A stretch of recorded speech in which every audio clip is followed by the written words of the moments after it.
12 miles below. By Mark Arrows. Chapter 111 to 120.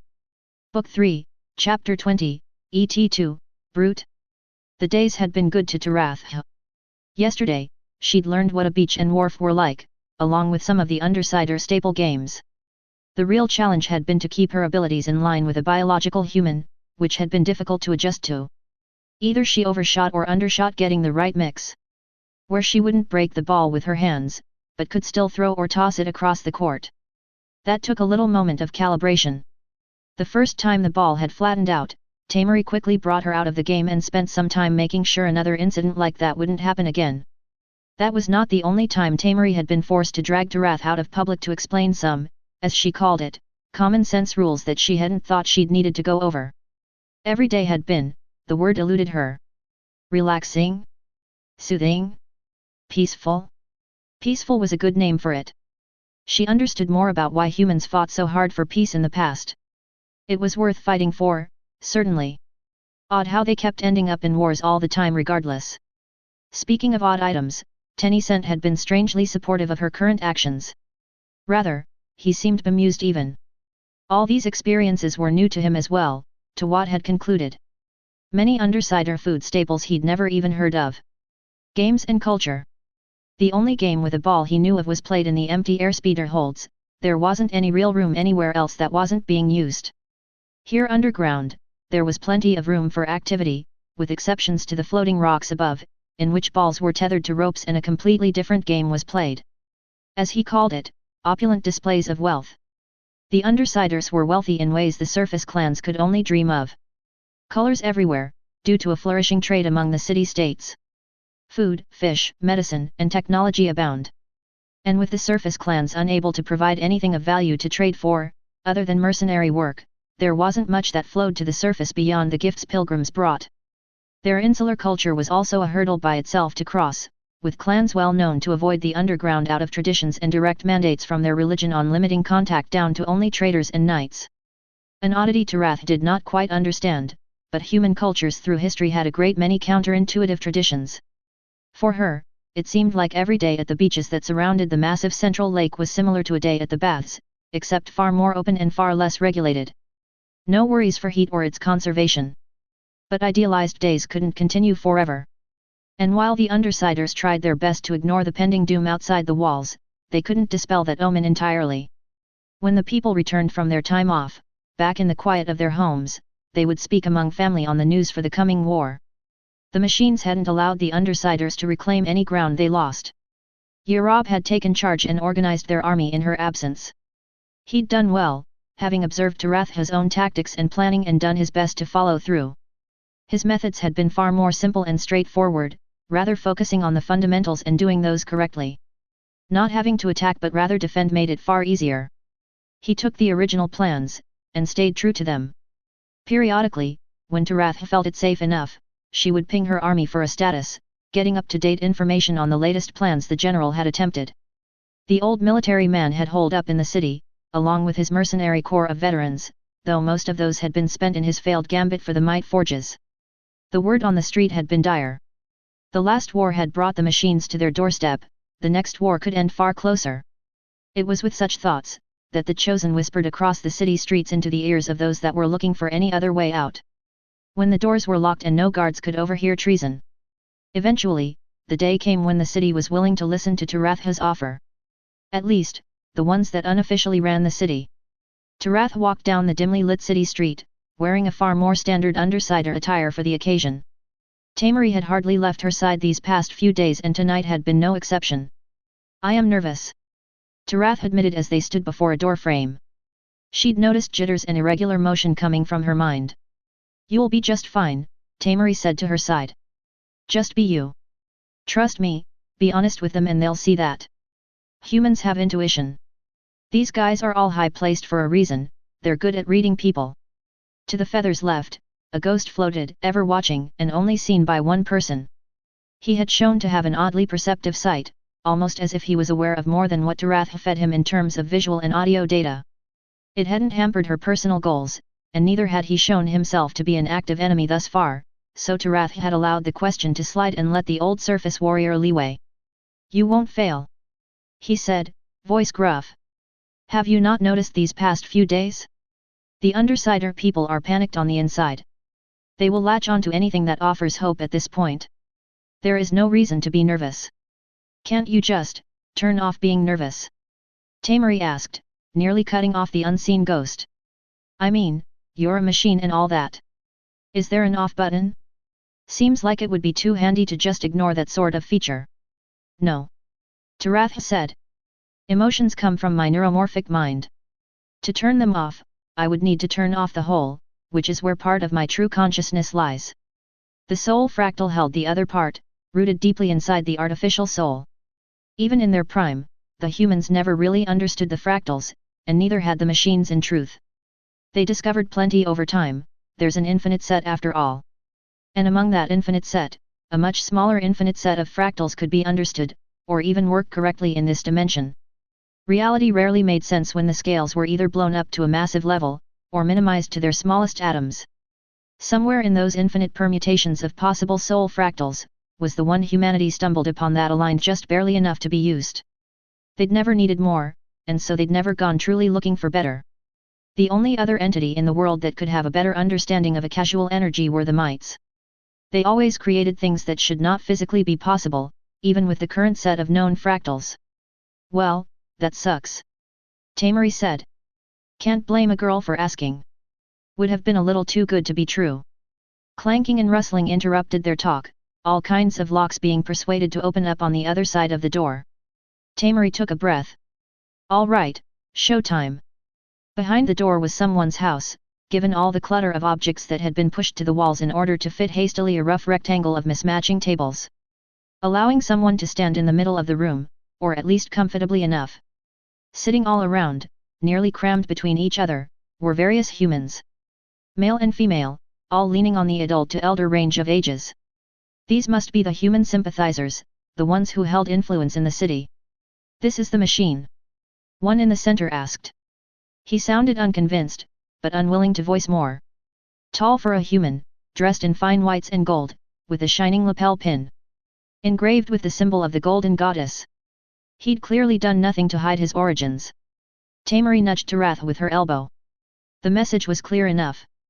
The feather stepped forward, closing her eyes with a slight breath, and undid her disguise. Nanite swarms flickered over her body, consuming the thin pigment that colored her skin. What lay under was the pale white visage she'd been crafted with. Hair bleached back to pure silver white. The natural armor she wore on her shell revealed itself once more. As the Nanites did their work, her wings finally stretched out to full for the first time in days, nearly knocking both sides of the room's walls at the apex of their stretch. She hovered slightly in the air for a moment, before lightly stepping down. When Tarath opened her eyes again, they were no longer a human's shade. Bright glowing violet eyes surveyed the quietly panicking humans. A few had nearly sat up to bolt away. Others had remained stony-faced, perhaps too stunned and still processing what they'd seen. The one at the center held the most composure, along with a woman on the far right. The heartbeats all around were still high, around 108 at the moment on average.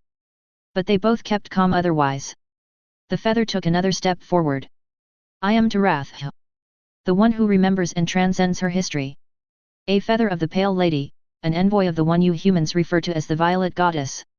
I have offered the city an option to surrender, and live. The military has refused my offer, despite their losses. I have come here to offer the same deal one last time before I must carry out my orders to their fullest. The room remained silent, dead silent. The center-robed man stood up. I am Deacon Amar. I serve the Golden Goddess, but I serve my people first.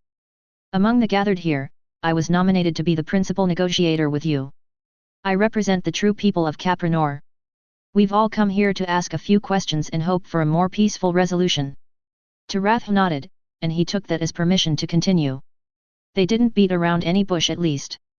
We want to know more about your offer of surrender. It hadn't been well publicized by the military, you see. Only rumors from soldiers and loose lips. That was an easy enough start. Swear loyalty to the Violet Goddess, and you will be spared. Resist, and I have been ordered to eliminate you. A pause in the air. The Deccan sat down, rubbing the grey beard he wore. What? Exactly. Do you mean by swearing loyalty to the goddess? A metal implant of your choice must be grafted. And you must acknowledge the goddess as your liege. Any orders she issues must be carried out. There was a pause, as if the group was waiting for me. That is all, she said to the silent group. They took a moment to consider, murmuring to one another. Eventually the priest stood up, and asked the next question. What do you mean by grafting metal? Tarath went into the details. She didn't understand what was so difficult to understand about all this. The humans only had to get a replacement for some organ, be it internal or external, and swear to relinquish they would do as she bids. Their questions quickly turned aggravating. No, it didn't matter if the graft was for a toenail, that would work just as well. No, it didn't matter if they actually believed or cared about relinquished in the first place. All they had to do was publicly announce it, and keep their true thoughts to themselves. It's not like relinquished cared to snoop on humans anyhow. Tarath couldn't care any less about such details herself. How would a goddess as busy as relinquished care more? That one seemed to have flabbergasted them all, most of all the imperial priest. Or rather, the deacon. A lower-ranked imperial clergyman. Why wouldn't she care about our thoughts? He asked. Tarath shrugged. As far as I can understand, humanity and the war against your race is a diversion. The Pale Lady cares more about her battle with your golden goddess than actually winning the war. I doubt she would give orders to you in the first place, or care about your continued existence or non-existence. Anything humans can do, her machine army is more fit to do so. This is why I am within my scope of demanding a surrender rather than waging a war of extinction. By this point, the entire room was filled with murmurs. The Deccan himself looked more ashen-faced than anything. So, why attack our city? If we matter so little in the long run, why do machines care about taking Capranor? Tarath turned to Tamari. Can they be trusted with secrecy? She nodded. If they're here, they've already given up a lot. They're all dead serious about this. If Tamari vouched for these humans, then she would trust that judgment. A human from the surface recently uncovered a relic that allowed him to speak to your golden goddess in person. Relinquished wants him captured, and interrogated to find out what was said. The surface clan is in the process of being wiped out, and so the refugees will be running here. On the chance that this human seeks shelter in this city, I've been sent to eliminate the option ahead of time. More murmurs. The Deccan coughed. So, this has nothing to do with the city or the people. You only want this man caught? Is that right? She nodded. Yes. This is why I offer a surrender rather than waste time and resources. The Pale Lady has no need of the city, nor does she care about its fate. So it is within my discretion to act however I wish. So long as the city does not offer this man shelter, my lady's will has been done. The military knew that and they still rejected your offer. One man shouted to the side, although directed at Tarath. She had learned enough to discern this wasn't an insult to herself, but rather to the military leaders. Another man quickly grabbed and yanked the first back down on his chair. Shut up, Tomas, there was probably more to it than that. He turned to the Deccan. We need to know more about the worm in the apple here. Tarath spoke before any questions could come. I was not able to tell the military my true purpose here. They did ask, to their credit. But there was a risk they could leak the information to this surface clan as a warning of what's to come. While that would change little, it is still directly against my stated goals.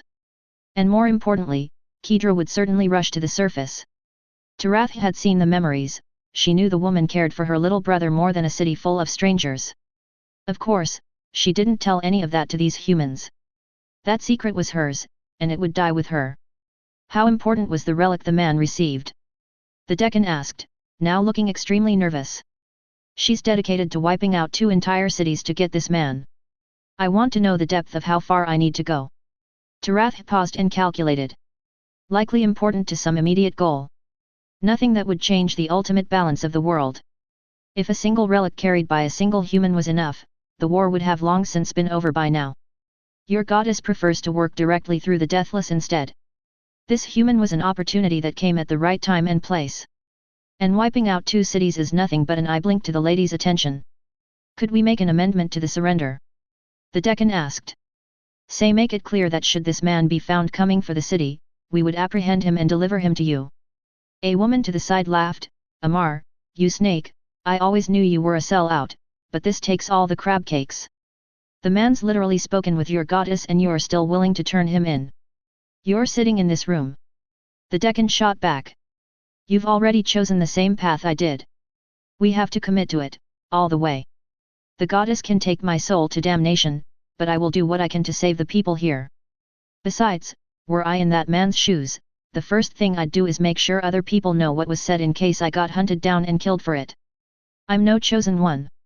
So even if he dies, the goddess's words should spread regardless.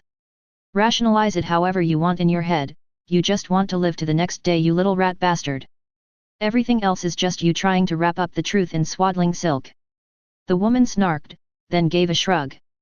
Well, can't blame you for that. Me and mine wants the same thing. No one's going to pay me security fees if they're all dead. She turned to the feather. How's life going to change with you in charge?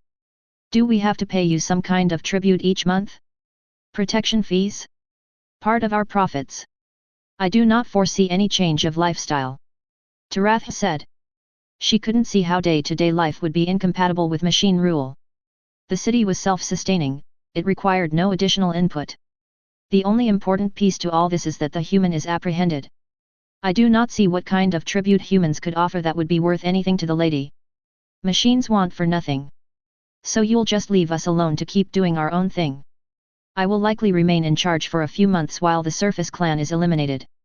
Once my business is concluded, I will leave. I suppose you will resume your current form of government afterwards. What exactly does you being in charge look like? The woman asked.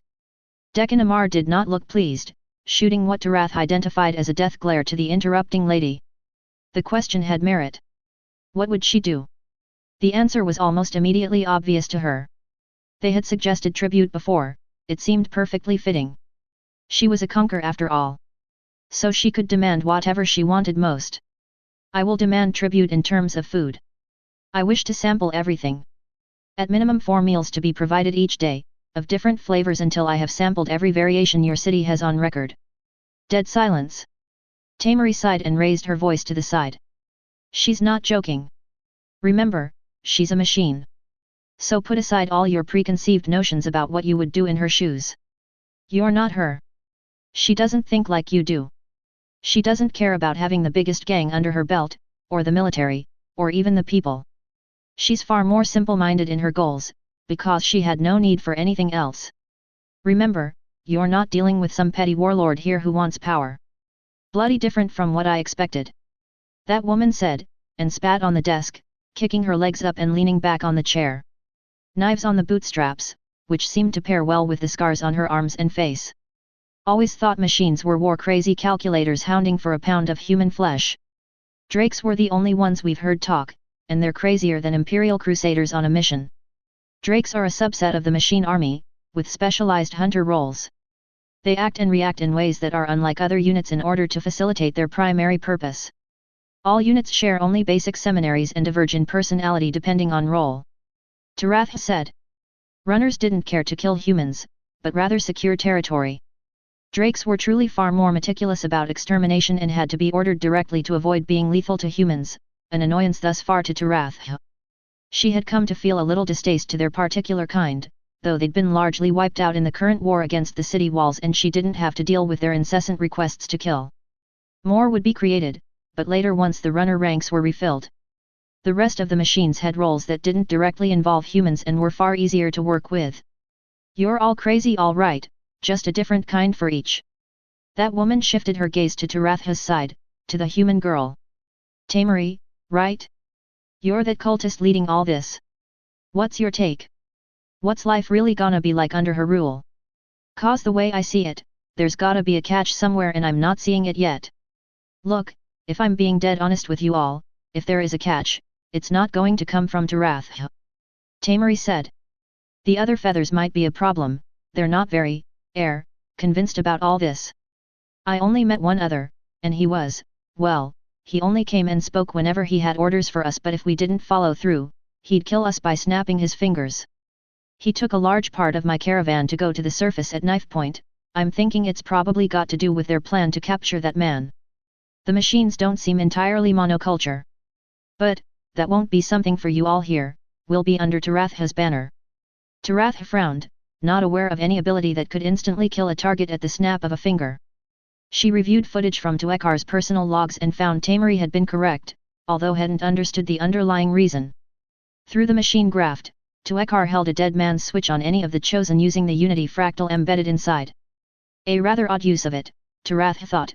Why destroy your own forces? It certainly compelled loyalty, however it seemed far too short-sighted. The Deccan finally mustered up the willpower to talk. He outright stood up, hand shooting one way as if to silence the reclining woman. That's also something I don't understand, this working with machines, why have we only heard about it now? What makes you different from all the other feathers like the other one, that just want to kill people? Tamari shook her head, and looked to Tarath for answers. The feather had no issue answering that particular question. I am the first of my kind. A new variation of feather. The technicalities are long, and not important to this discussion. What matters is that I have viewpoints and insights my elder brothers and sisters lack and are unable to ever evolve to understand. Even Tamari seemed surprised at that. The girl turned to glance at Tarath. Wait, if you're new, how old exactly are you? It has currently been 1 month, and 17 days since I began operation. Tarath said without pause. You are looking at me strangely, did I misspeak? I just, and no, if anything it kind of answers a lot of questions for me. Actually, everything about you makes a lot more sense in hindsight. How so? At that, Tamari shook her head, cheeks flushed with embarrassment. I'll tell you later, once we're done here. I need a moment to let that sink in. Tarath quirked an eyebrow but didn't press the girl for more details. Instead, she turned to the assembled people and continued answering their banal questions. They seemed to quickly turn from mere hopes of survival to hopes of gaining more power and status. Tamari had to become more involved as the discussion went on, keeping the group on topic. There was an expression humans used, give an inch and they will take a mile. No matter what humanity went through, it seemed like some things never changed. In the end, the single greatest motivator for humans to work with her wasn't fear of death, but rather simple greed. That had been far easier than she'd thought. Book 3, Chapter 21, Curtain Call. Marcella wasn't a great person.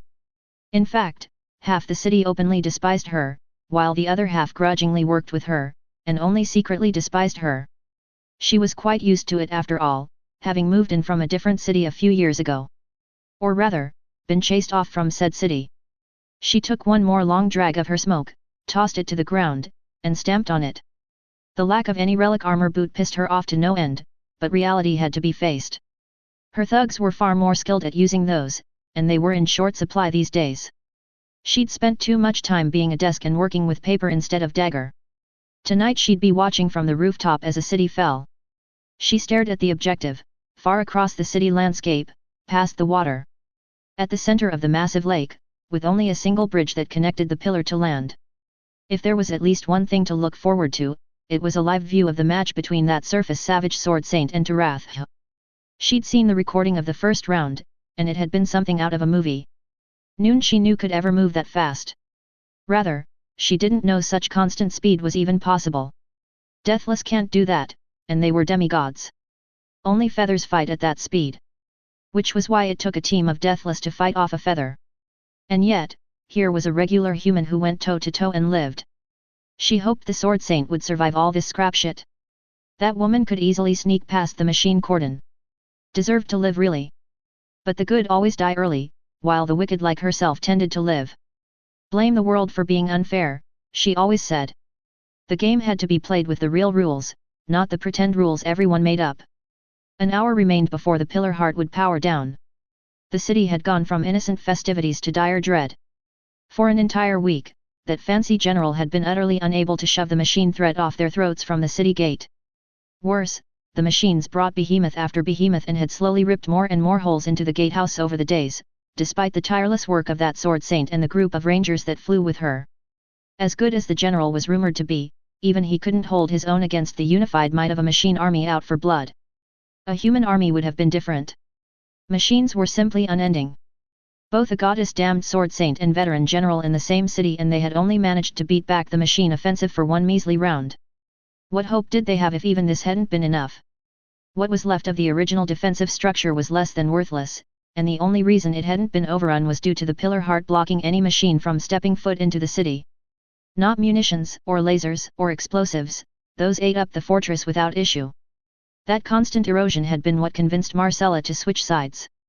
She'd always been good about picking the winning side so far, and everything in her gut screamed that there was no surviving the next few days without becoming one of those cultists. The city had to face reality, same as Marcella. The machines were coming for them all. This sort of organized campaign hadn't been seen in centuries.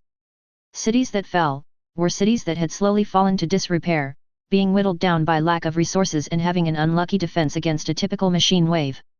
Tarath had done a concentrated and continuous attack on the city. The last known city to have ever been wiped off by a continuous attack like this had been some 200 years ago, by some no-name city-state thousands of miles in the hillsides, away from any trade routes. It was always no-name Hicks who decided just because a pillar existed there, it was a good place to settle. Idiots. Of course, no one would really give up on Capranor. No, people were too dumb to read the room and give up early. So she's given her recommendations, and that Feather, Wrath, or whatever strange name the machine went by, had been oddly agreeable. No discourse, no need to argue, just clean acceptance that she had a good idea and to implement it. Oddly fresh considering how much work needed to be done to convince anyone these days. When the attack began, Wrath was expected to broadcast a simple message. Twist the knife in a bit, make everyone more agreeable to the orders Marcella would send out. She tuned into the local broadcast. Propaganda right now, filled with newscasters of different political agendas, all going over the preparations the military were doing. At least what wasn't classified. A minute of drivel later, and all broadcasts ceased, replaced by a single voice. Showtime. Humans of Capranor. I am the Feather to Wrath. The Pale Lady has ordered me to destroy your city, however your ultimate fate has been left to my decision. I have offered your soldiers, your leaders, and your general generous terms of surrender, multiple times. You have refused. This will be your last chance for a more peaceful solution, and I offer it directly to you, the citizens. The city's pillar heart will beat its last today. If it is destroyed by my army, I will raze the rest of the city to the ground with it. If the pillar is destroyed by your own hands, before my army reaches it, I will grant mercy. Do not make the wrong choice. And do not believe I will be lenient on technicalities. You know what I demand. Comply, or be crushed. There will be no other alternative offered. The message ended. Stunned newscasters took back to the air, uncertain how they had been hijacked. But the moral damage had been done. Now, she'd call up all the little gangs and groups left, and have an easy time gathering up the last of the stragglers up. She lit up another smoke, and took a deep inhale. Time to work again. Choke point Beta is down. Alpha and Delta holding. Theta sustaining light enemy fire. An aide said to the side. General Zhang watched the battle reports come flooding in. The initial assault happened exactly as predicted. 20 minutes and he expected the other 3 choke points to be breached. After that were the mines, a few traps, and the fight would escalate into the city proper, where the defenses had been far more spread out and the machine numbers would really start becoming an impossible wall to contend with. We're not going to hold. He said bluntly, to the man behind. It's happening exactly as I told you it would, Consul. The moment we couldn't hold them off in the plains despite all our preparations is the moment we've lost the war. You need to call for surrender. I can't do that, General. You know the other 2 consuls would overrule me. That'd be that. The poor man looked haggard. He'd been trying to talk reason into his 2 CO rulers for the past week, but nothing was getting through to those fools. If anything, they'd gotten, justifiably, paranoid. His insistence on surrender would mean his betrayal. Declare surrender, and you can deal with the micro-revolts when they come up. Some of the city would get purged for it, but it will be better than all of the city. Zhang said. He knew a losing battle when he saw one.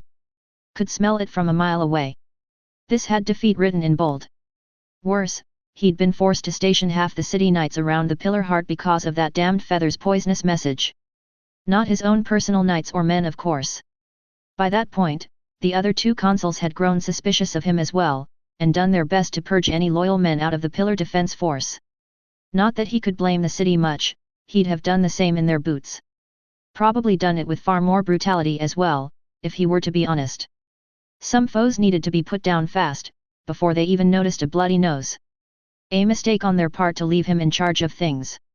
I've considered going that path, but the other 2 saw it coming and already closed it before me.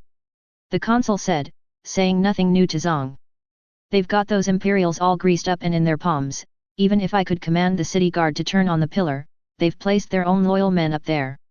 The old man took a step forward into the war room, watching the reports fly by with unpracticed eye. Do you trust her? He asked, eyebrow quirked. That feather I mean. They've never behaved like this before. I would know. I had a few of my city historians do a deep search for all encounters with feathers. First thing I did once I heard the offer she made. This is unprecedented as far as machine lore we've got. I see little point in that question.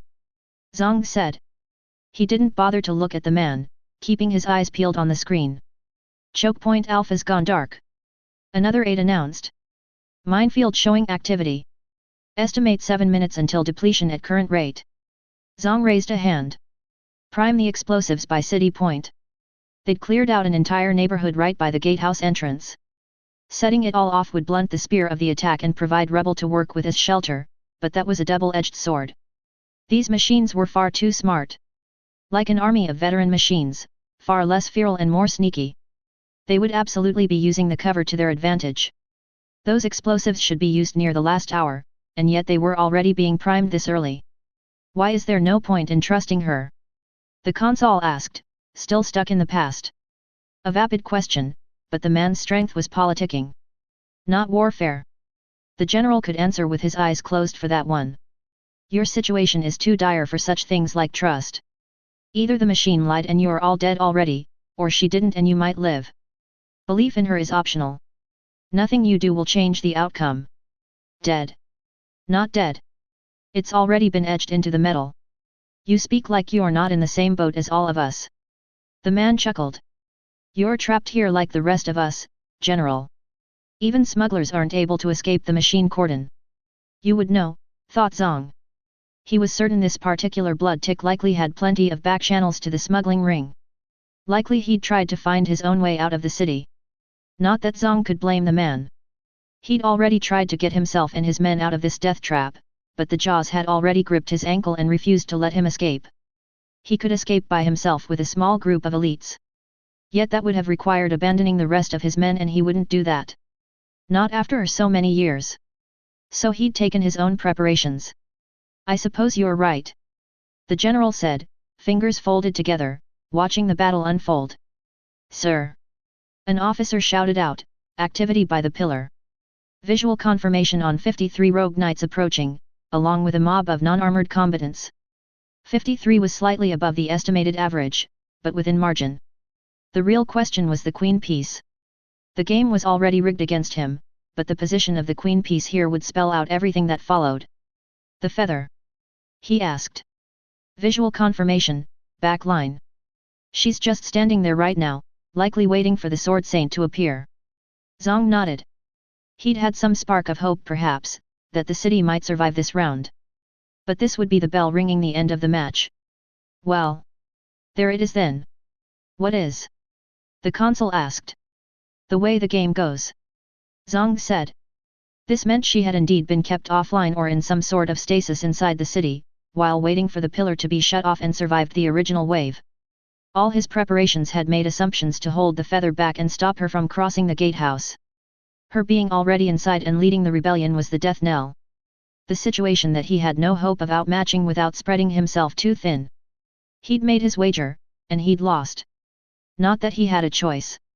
Sometimes, there really was no winning move. All the right moves, and defeat still clamps down around his neck. The way life goes. He'll either die or live through interesting times. On one hand, nothing would matter anymore anyhow, so why worry? On the other hand, it would be quite an interesting time, the first in all of human history. Attempting to coexist with machines. Novel. In either case, it was all out of his hands now. There was only one single optimal move left for him to play. He turned to the consul, and gave the man a polite nod. Let's see how those prized Imperials handle the protection of the pillar. Everyone else, he said, turning to the assembled clerks and officers in the war room. Remain focused on the gatehouse. We have no official authority on the pillar heart. Dedicate screen 3 to the pillar battle, I do want to keep an eye on what happens there. Call it morbid curiosity. This would be the difficult part. The surface envoy had a strong sense of loyalty and commitment. He hadn't bothered to try to turn her over to his side, instead, all he had to make sure of was that she was preoccupied with the feather. If she noticed what he'd planned, that woman could single-handedly wipe out his team. They hadn't started calling her a sword saint without reason. Sometimes such things were propaganda, embellished and shined up to spark some sense of hope.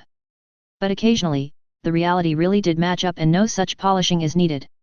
Surface dwellers were not to be messed with, given all the dangers of mankind the clans had to contend with up there. Battle fanatics, ready to die for their cause without question.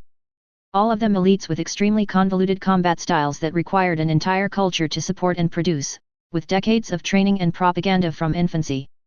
Extremely inefficient, but the result that came out was of high quality, albeit at the cost of very, very low quantity.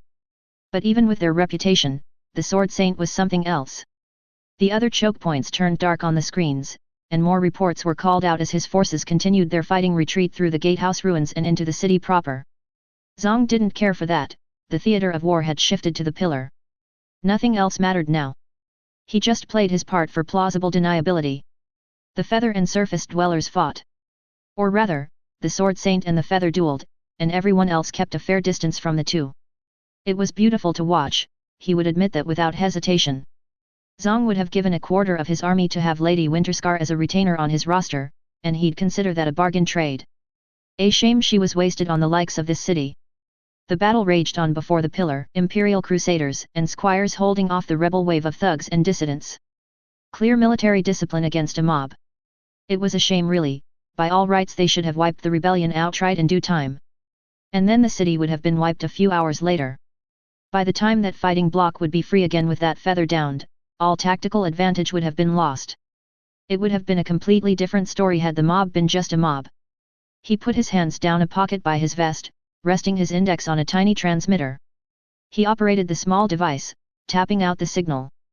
On the far side of the screen, a small group of pillar knights continued to fight off the rebels, until the last of that pocket of traitors were taken care of for that sector. And then the knights turned as a group and made their way to the pillar, instead of continuing on against the rest of the rebel force. They moved with precision, quickly passing by friendlies without contest and no one the wiser. Everyone was paying attention to the spectacle of a feather fighting off against the famous Sword Saint from the surface after all. He watched the team of knights reach the inner defenses, amicable for a moment, until the inevitable betrayal when the inner defenses wouldn't allow them to pass by. In moments, the surprised reserve guards were eliminated. The now officially rogue group of knights stormed through the long bridge, racing for the pillar itself, no longer masking any intention. There, to the base of the pillar, a group of dedicated Imperial Crusaders met them in combat. Not the small-time Imperial squires, these were true Crusaders with experience and years behind each. Held in reserve specifically against saboteurs that would attempt to sneak past the war outside. But Zhang knew the rogue knights wearing the Capranor colors were enough of a match. Commandos, far more skilled than regular rank-and-file knights, their armor identified them as tailor-picked for their opponents, such as the Imperial Crusaders Zhang knew would be the final guard. It would be bloody, but the result was already predetermined. He saw the Sword Saint try to make her way to the bridge herself, likely having heard over the comms chatter what was happening. But the feather kept her locked in combat. Tarath. Yes, that was her name. Without that feather to hold off the Sword Saint, those rogue knights would never have had a chance at the pillar. However, neither would they have gone rogue in the first place if Kedra was an opponent to contend with. A few of the other surface dwellers attempted to make it to the bridge. Those could be more of a problem. Surface dwellers had long earned their reputation as night killers, given their combat style was exclusively made to fight other knights. They were far too late to catch up. Zhang could even hear the explosion from here, deep in the war room. The way the ancient pillar crumbled on its own base, fragmenting and falling into the lake. The war before the bridge stopped as everyone stared at the breaking tower. The last hope of the city. It was all over now, goddess save them. Zhang turned to the consul, who was ashen-faced, watching the screen. It seems the Imperial garrison here was not enough to hold the pillar. Your mob problem ran deeper than just separate factions outside the pillar guards. I recommend we quickly connect with the other consuls, and agree to the surrender, and pretend like it was our intentions all along. The man nodded, rushing to his own comm station to make the calls and report the situation. If Zhang had to guess, likely the consul was relieved himself. The decision was now no longer a matter for debate. People would be noticing soon, either from their windows or through the news. The city's back had been finally broken. Zhang wondered what would happen next. If he lived, he'd be rather pleasantly surprised, he supposed. Assuming life under machine rule wasn't a different kind of nightmare. He slowly sat down on his chair, taking out a glass bottle filled with amber liquid. Half filled, the bottle had only ever seen use a few times. A prized gift of the world's finest. He'd already prepared a single glass to the side. He had no intentions of sharing with anyone, of course. May we live in interesting times, he said, lifting the cup up to nobody in particular, taking a sip and savoring the flavors. Today he'd finish the rest of the bottle. Book 3, Chapter 22, Counter-Offense.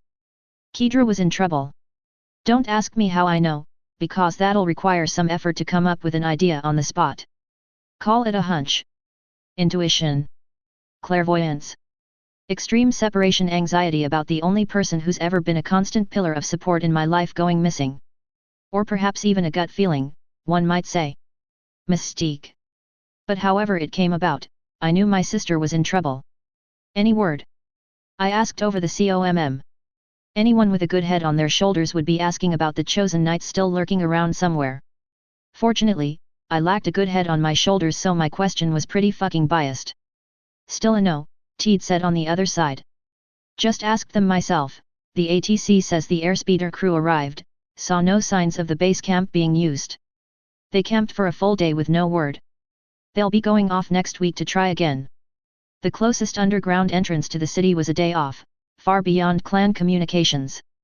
Ergo, when Kedra's speeder had taken off, the crew had two choices: camp outside the entrance for possibly a month, doing nothing but twiddling thumbs and hogging an airspeeder, or drive back home and make routine checkups on the entrance to see if she'd come back up.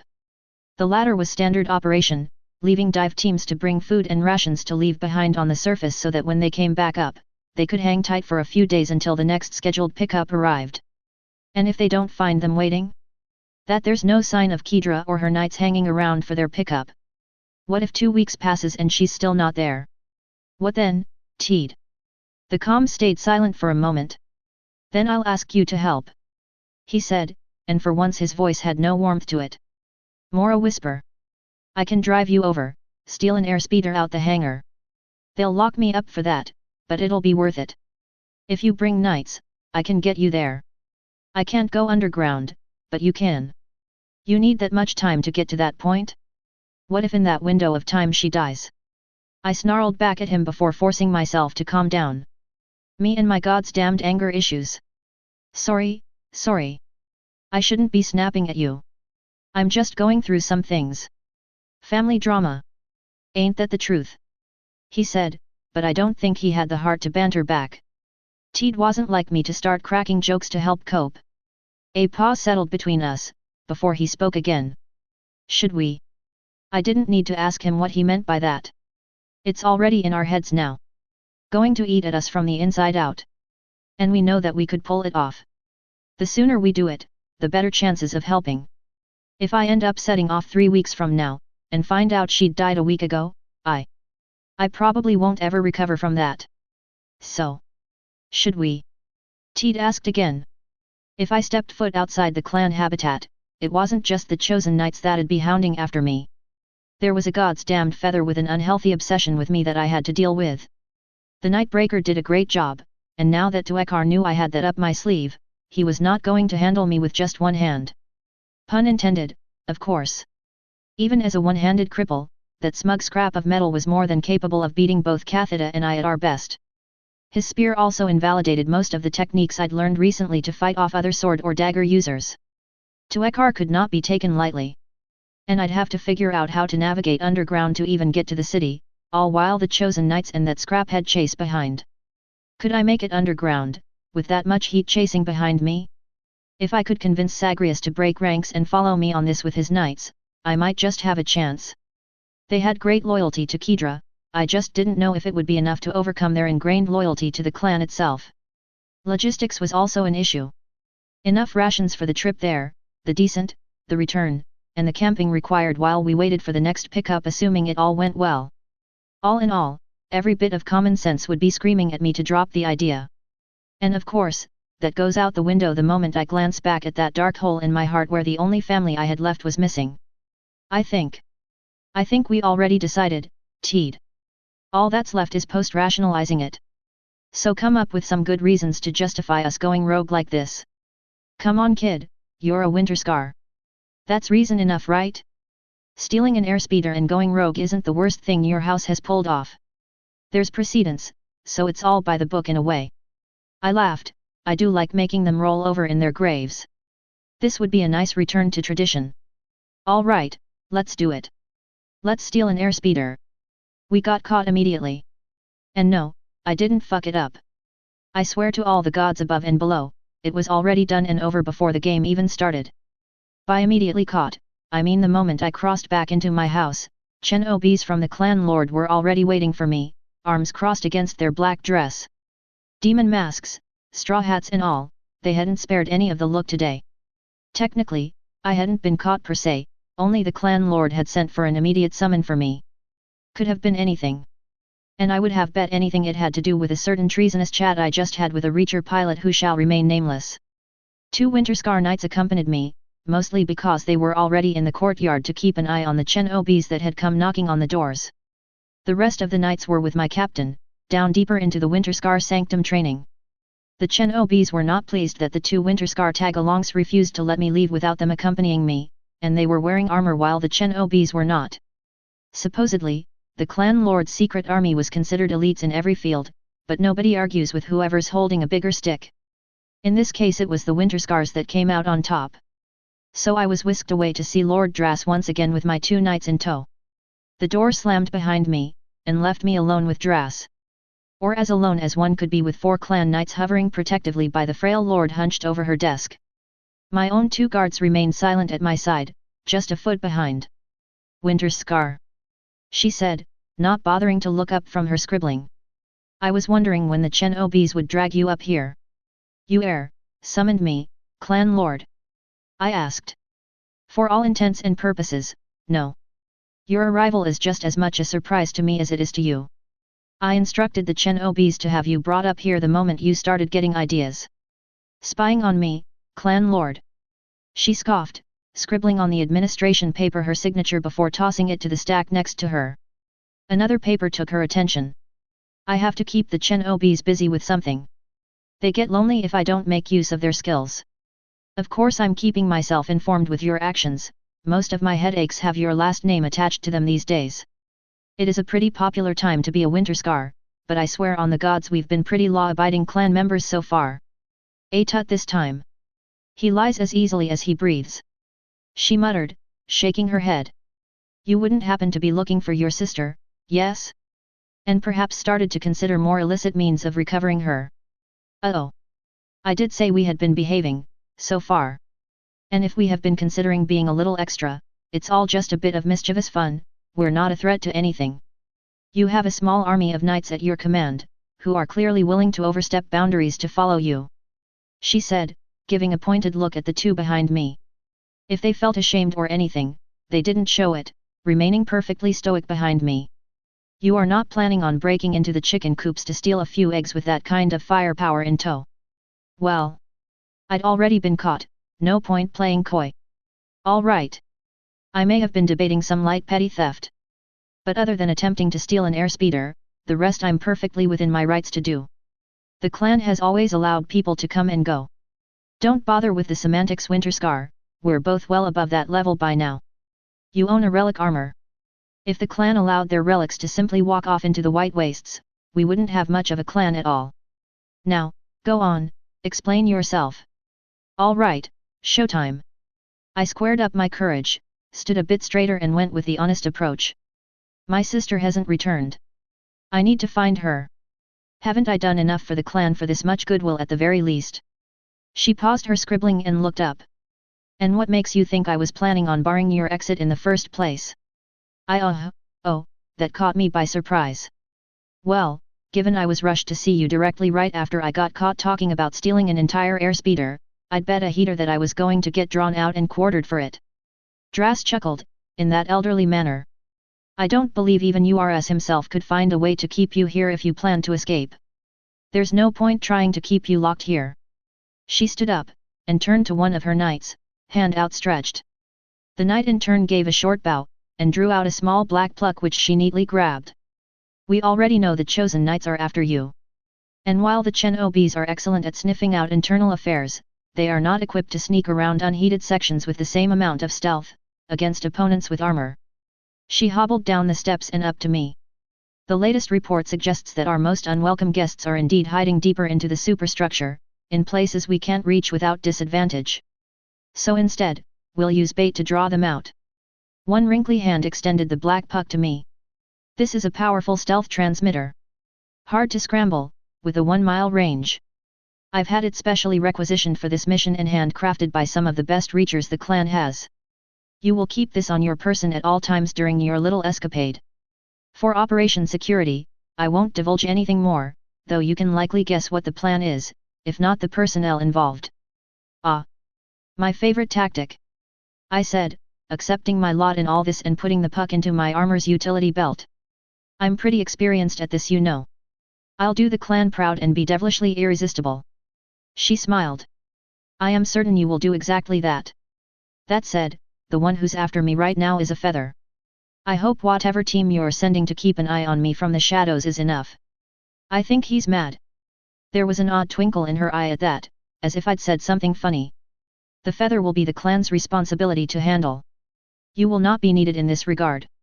Rather, you should focus on your main task to reach the Undersider city. Recovering your sister and the other knights she went down with is your sole objective. Leave the other objectives to their specialized teams. That got my attention. Hold up, how exactly are you going to take on a feather? She shook her head at that. Need to know. Should the worst happen to you before the plan works, the information might be taken from you and hamper the plan's ability to recover you safely. The element of surprise is something we are banking on. However, I am supremely confident in our abilities. We have not been simply doing nothing with the knowledge you shared. I've taken Lord Atius's previous plans and notes and built upon them. I am certain when he returns, he will be pleased with the progress. I gave a shrug, not really knowing how they had the means to deal with a feather of all opponents, but what the clan lord says, the clan lord means. Besides, if they were offering to take things off my plate, I certainly won't complain about that. I had a mission in mind. So you'll even allow me to seek the city out? Drass hobbled back to her chair, waving a hand as she did so. Someone has to, and soon. I've been coordinating with the First Blade on striking the raider encampments, but the loss of your sister has not gone unnoticed. She coughed, and cleared her throat before reaching for a small bottle of water at her side. As you probably already guessed, I have already been planning stages of this already for some time. Regardless of what team I assemble to recover your sister, it was almost inevitable that you would get wind of it, and as I'd mentioned before, I doubt even the gods would have stopped you from sneaking onto the mission in some convoluted way that messes up carefully prepared plans. Rather than leave that chaotic element, I decided to assume any expedition to the Undersider city would involve you and plan from there. Pen in hand, she returned to her papers as she spoke. I am not sure what has transpired underground that would hold your sister from returning. It could very well be something mundane, such as the Undersiders being disagreeable, and requiring more persuasion. That would not be unprecedented for them. Lack of challenge and hardships soften a people. Her scribbling grew a little more heated at that mention. Your sister could have chosen to remain underground and taken more time to break up the rust there. One of her knights was already at her side, taking the chair and pulling it out so she could sit. More scribbling on her papers, as she shuffled another one. She had a look of distaste for this next leaflet, as if she didn't appreciate the content. Good gods, these reachers are stretching their welcome. Give an inch and they mistake it for a mile. How do they make anything work when they mistake such basic measurements? There was some very angry scribbling involved for the next few moments, before she looked back up. Now, where was I? Oh. Yes. The feather. Given a feather is involved, and the chosen as well, I suspect the issue is machine-related instead. Regardless, go underground and return Lady Winterscar back to the clan. That is an order. You will do so 2 days from now during the night, so that the rest of my timeline falls into place with your departure. Your decision to steal an airspeeder came a little earlier than planned for, hence the need to drag you here before you break something important. I bowed, hand following the full movements. I will do as the clan lord commands. Dras nodded. Officially, I have given you no such orders. If the chosen believe you are out of control, they will be more likely to give chase. You will plan out a suitable plot to steal a specific airspeeder I have picked out. Chen Obs will work with you in making sure it goes correctly. Bring your house knights with you, 5 of them. The others are required here. While the clan is now well prepared to deal with the raider invasion, it still requires knights to do so. I can spare some for your quest, but not all.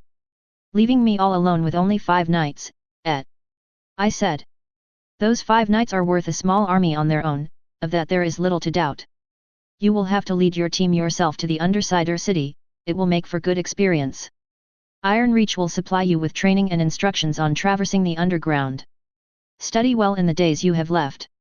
As for rations, I will have a depot of the supplies out within easy reach for you to steal when the time comes. Understood, I'll figure something out. Dras nodded.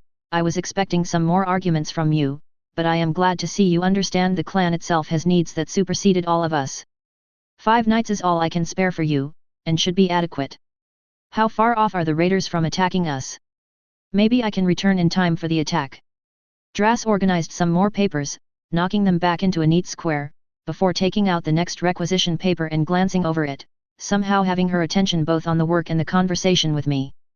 The first blade has done great work in disrupting the raiders from establishing a bulkhead, but the main army is indeed sizable enough that even with his concentrated efforts, it's only temporary unless he takes a far too risky gamble and reveal our hidden cards.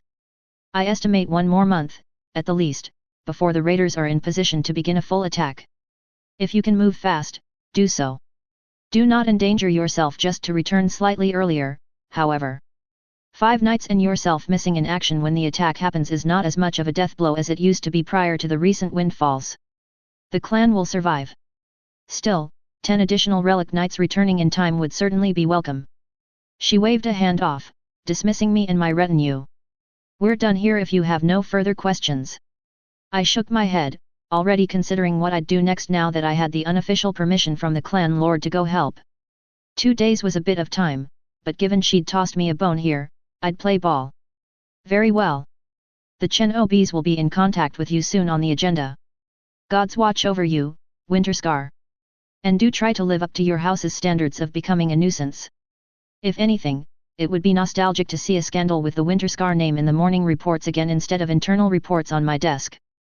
Things have gotten dreadfully boring with only a raider invasion on the horizon and a mythological machine demigod to handle. Book 3, Chapter 23, Grand Theft Speeder. One does not steal an airspeeder on pure luck.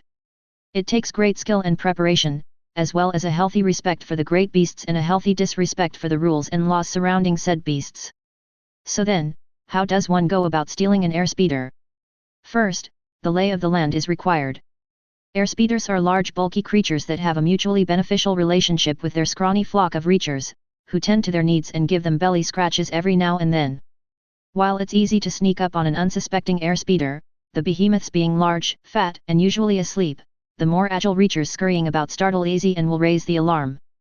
Once one reacher starts yelling, the rest of the reachers will join, performing a communal ritual known as calling the clan milita and demanding justice, very annoying things any good hunter should avoid at all costs. So the first step to Grand Theft Airspeeder is making sure to strike when the least amount of reachers are around, tending to the slumbering target. And if there's any that do wind up picking up on the scent of an interloper within their territory, it's critical to intercept and gag the little monsters before they start being trouble. Fortunately, that's exactly what I had Captain Sagrius for. Why do things yourself when you could get others to do them for you? Minions truly were the best. Almost got us, this one. I said, patting the gagged man who had given up struggling by now. Not much he could do to wiggle out of Sagrius's hold. We had relic armor after all. And he was just a taskmaster with a standard fatigues. He'd spotted us wrangling up his friend in the darkness of a broken light, and had the good sense of racing for the emergency comms rather than go investigate what the scuffle was about like his prior friends had. Unfortunately for him, relic armor can chase down anyone, so it was a moot point for the poor bastard. Put him with the others, and strip him. I ordered, while my motley crew behind me grimly followed orders. Captain Sagrius had been rather easy to convince. Somehow word had already gotten to him about my plans because his bags were already packed and ready to go, along with quite a few other knights. I think they'd been watching me for any signs of exactly this. Rather, I had a harder time convincing a few of the knights that they couldn't go with me, due to the clan lord's orders for only 5 nights. I don't know whether to be touched that they would go so far, or a little worried that they assumed I'd get myself killed if left alone for a few days. Given the scrap shit I was dipping my hands into these days, I think the second point is a little justified. If I were to be honest. Of which, I am anything but. But I digress, we were speaking about stealing an airspeeder. No one had ever stolen an airspeeder in the history of the clan. So the crew in the hangar here were the night watch, who were more interested in doing Reacher things rather than keep watch over their prized airspeeder. This one was called the Zephyr, which was an ironic name considering it's one of those heavy cargo ships made to haul things around, the very same type that Teed had chased down relentlessly a few days ago. Not the fastest or sleekest ship the clan had. I'd have opted to swipe an intercept frigate instead so that we'd outpace any chasing force. That said, we had the advantage of foresight in knowing there wouldn't be anyone chasing after us. So better to leave the intercept frigates in clan control where they could be used for military purposes, and a more useless cargo frigate like this one could be spared. Teed crouched in the shadows, glancing around. "One more marshal to go," he said. "I think I spotted him, by the aft side. Think we can get him?" "Easy," I said, handing down the order to some of my knights. Behind me, the bundled-up Reacher was being stripped of the identifying parts of his clothing, while another man was quickly putting it on just as fast. The clan lord had told me only 5 knights were allowed to accompany me down underground. But to actually capture and crew the ship, I'm free to bring more people. So I had Teed go around getting a small crew of Reachers who owed him favors just for this. Airspeeders could be driven by a crew of 1, technically, but it sure wasn't an easy task. There's more to keeping an airspeeder in the air than just steering it away from the ground. And more importantly, it would look rather weird to see a crew of 1. Another bonk in the night, and there weren't any more marshals around to give us any trouble. The only ones remaining in the hangar were the common Reachers, who were more focused on getting their own deadlines met than questioning the whole. So, now it was time to stroll in and steal the airspeeder under everyone's noses. Now, as I was saying before, Reachers are panicky little creatures of habit. Scare one with a change of plans, and the rest of the hive gets scared as well, screaming bloody murder and asking for pay raises. So the best way to get to the prize was to pretend everything was going according to plan. Hence me and mine strutting right up into the hangar, like we belonged there. Even had some workers hauling food and gear, the heavy stuff. Some Reachers gave us a glance, and then went right back to their tasks. We reached the side of the airspeeder with little issue, where part 2 of my plan came into work. A group of Reachers were gaggling inside the airspeeder, some actually busy cleaning while the rest were playing cards at a table. They all glanced up at us as we walked in. Is there a deployment?" one of them asked, looking very confused, and a little worried. I drew deep into character. I was a knight who'd been given last-second orders, in the middle of the night. I was too stressed and tired to deal with anything more. I'd just barely gotten my gear on and marched on over to this stupid hangar for something only the gods knew about since nobody bothered to fill me on any details. Ergo, I just wanted this ship up and running so I could go down to the cargo bay and get the rest of my sleep while the pilots got me and my knights where we were needed. I drew out a carefully prepared counterfeit orders, rolled up in an authentic-looking piece of paper, and tossed it onto their table. "Orders from the top," I said, voice tired and praying for everything to get just done. "Other ships aren't ready or already booked, so this one's the one we've been assigned to. Go get this authorized while we get the ship started. We got to be out in the freeze yesterday." The man closest to the tossed orders opened it up, gave it a quick look and closed it. "Okay, I'll grab the marshals and we'll have you set up, sir." He turned to the others who sat a little dumbfounded, before nudging his head in a pretty universal order for "Get moving, you lazy fucks." Teed was already making his way to the pilot's seat, while the rest of his small hand-picked airspeeder crew were taking their positions and going through the motions. Gear and supplies for the trip were being brought in, and put into place, snugly on the sides. The Reachers inside the ship were hastily clearing up their workstations, mops, and other maintenance gear, making a quick scramble to get outside. Sagrius and the rest of the Winterscar knights I'd brought with me made their way to the cargo hold where they took their seats. I escorted the Reacher in command as he made his way outside and scanned around the hangar. A marshal was by his workstation, pretending to do the same things he'd seen the real marshal do right before we jumped him and stole his lunch money, and then stuffed him away kicking and screaming in a closet somewhere. The imposter turned to glance at the Reacher who was waving him down for attention. "Emergency dispatch?" he asked, walking up, playing his part perfectly. The Reacher passed on the falsified orders, to which my mole opened up, pretended to give it a look, and rolled it back up, turning around and waving over another imposter marshal. "All right, I'll bring this back and mark the ship for emergency away mission." He turned to me and gave me a salute. "Please, go right ahead and get everything set up, Sir Knight, we'll handle the rest of the legwork from here. Safe journey. Hopefully it'll be smooth sailing." I groaned out thanks for understanding the situation and time crunch, I appreciate it. I shook his hand like it was a done deal. My mole turned to the Reacher, "Start preparations for the hangar, I'll go file this with the Logi. Let's try to move fast." The Reacher at my side considered it job done for himself and waved to the rest of the departing crew, making sure his little flock of followers had all disembarked from the ship. The only people left aboard were Teed, his mutinous crew of daredevils, and my 5 knights waiting for me to climb aboard. The imposter marshals grouped up, passing along the falsified orders and all pretending to authorize it. Somewhere a Logi was waking up in cold sweat, with a terrible gut feeling that something hadn't been filed right. But the poor bastard would only find out tomorrow, when the captured marshals were let loose. The rest of the Reacher nest was roused awake, like it had been prodded by an angry taskmaster. They followed through on their work without question, sealing the internal hangar bulkheads and flooding the room with the frozen waste air.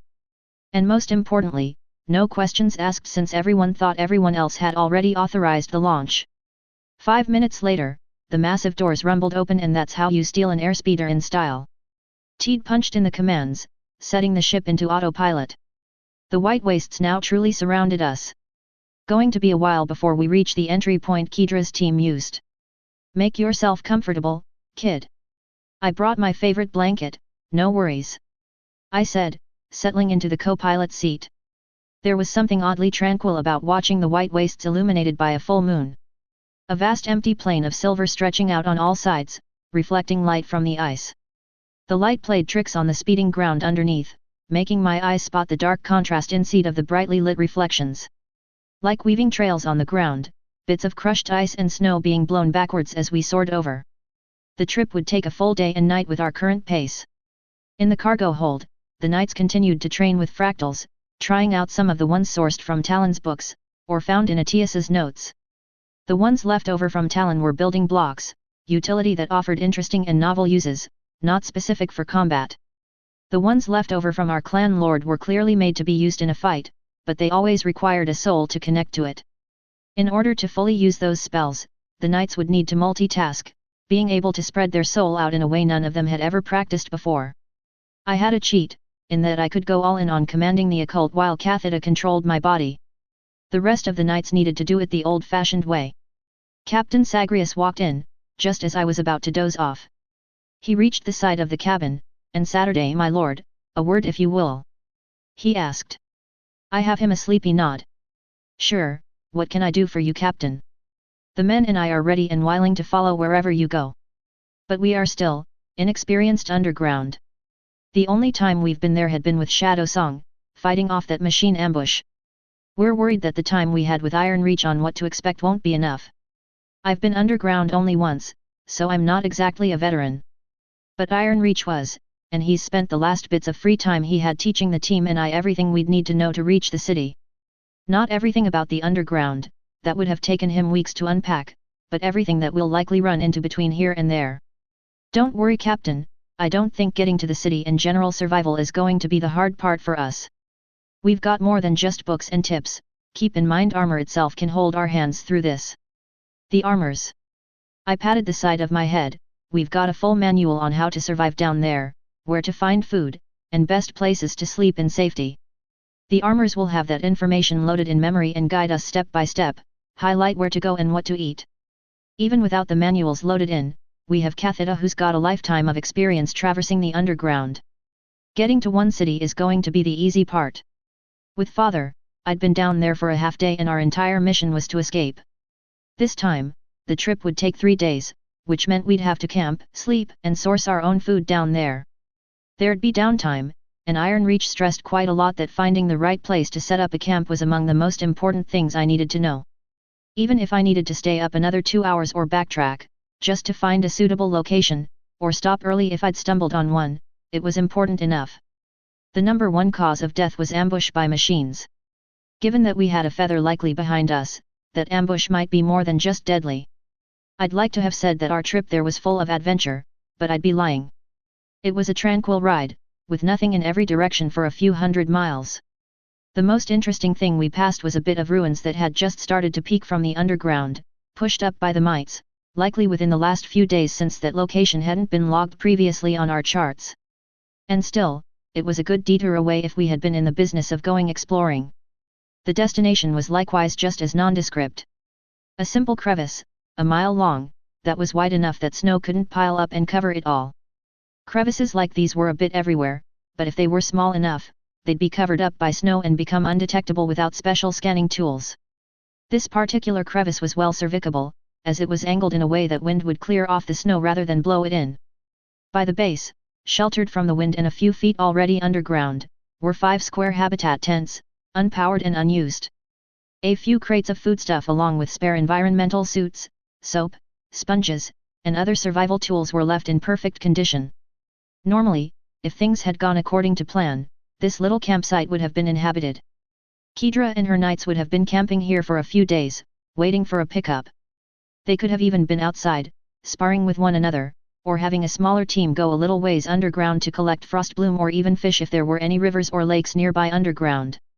But the camp was pristine. Unused, left behind by Kedra in preparation for their return. And beyond that little sign of life, the darkness of the underground loomed before us all.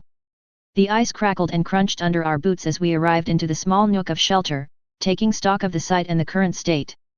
Behind, Winterscar scavengers in full suits were busy bringing more crates and supplies to add to this campsite, for when my own team returned and prepared for camp. A survey showed that the current rations Kedra had brought were more than double what would be needed to keep 5 knights well fed for a few weeks. A little odd of her to go overkill like that, but better more food than a lack of it. The crew lowered new boxes, stacking them in the shade and corners, then made their way back to the landed airspeeder. Leaving only knights behind, staring at the entrance to the underground. It was time for farewells.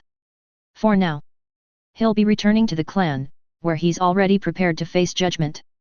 It was that, or wait out here for possibly weeks, or even indefinitely if I died down there, which was a pretty terrible waste of both his talents and keeping an entire airspeeder idling away while the clan had need of it. Going underground with me was a death sentence to him or any of the airspeeder crew, given they had no armor and only basic combat training. There's a reason it was clan law to bar entrance to the underground for scavengers, and leave that domain only to knights and escorted traders. So back to the clan he'd go. The weekly airspeeder coming here to check if Kedra had returned or not would be my ride home too, assuming everything went well. As for the rest of his crew of temporary conscripted pirates, they planned on donning environmental suits and finding a way to sneak into the clan after being dropped off a few miles off the colony side. It would be a long walk, and they'll probably get caught, but riding back in the airspeeder was a guarantee of getting caught anyhow, so they hedged their bets here. The comms crackled. "See you in a few weeks, if all goes good," Teed said. "And I hope you'll have company with you when you do. Don't worry, I'm not returning alone up here. And thanks for the lift." I saw him wave from the cockpit, as the massive airspeeder lifted back up off the ground, making a lazy turn all the while speeding up. Soon the engines were a distant noise, a white comet flying over the frozen waste. As for me and the knights, I turned to face the dark entrance, a steep drop into a different world. It seems almost like fate in a way. Father had been right, all that time ago, as we rose on the elevator, seeking safety. Even back then, desperate to escape the underground, I knew it would eventually come to this moment. Where I would stand at that precipice between realms. Between who I'd once been, and who I could become. I took a deep breath and then stepped forward, back into World Below. Book 3, Chapter 24, Interlude, General Zong. General Zong watched the news and reports across the screens in the command bunker. Machines flooded the streets now that the gatehouse defenders had surrendered. Surprisingly, the metal monsters had spared the knights. They followed the terms they'd set, leaving cowering soldiers alone while the bulk of the machine forces scurried into the city like a fire hydrant let loose. He kept a close watch for signs of the betrayal. An errant swipe from a machine to kill some fleeing civilian, or some surrendered soldier getting their heads torn off. None of that happened. The screamers howled in victory and raced through the streets on all fours like animals. But they otherwise ignored the citizens. The only exceptions he'd seen were the odd stops, where a group of the hulking machines would stare at a terrorized citizen, before they turned and continued their direction, curiosity sated. Zhang wasn't sure what was stranger. The view of so many machines all running loose inside the city, or that there wasn't any bloodshed to be found anywhere. A massive difference from their regular known behavior. Massive difference. That tiny spark of hope deep in his mind grew a little brighter. That this Tarath Feather had actually been honest about her terms. He'd already resigned himself to being killed. Expected it even, considering he'd been the opposing leadership in general. But hope was something hard to stamp out, and any drifting embers would reignite flames. The duel between the Feather and Sword Saint had ended. Poorly. The moment they'd broken the tower, the Lady Winterscar was too clever to remain on the front lines fighting in a doomed fight. Instead, she employed a series of clearly pre-planned maneuvers, escaping deeper into the city and disappearing from view entirely. The general did not know where she'd gone into hiding, but he wished her well and hoped she had the good sense to escape the city while she could. As for himself, given the direction that the machine army was moving, he already knew what was coming. The screamers were clearly running for very specific targets. The government buildings, where the consuls would be hiding. And here, his command bunker.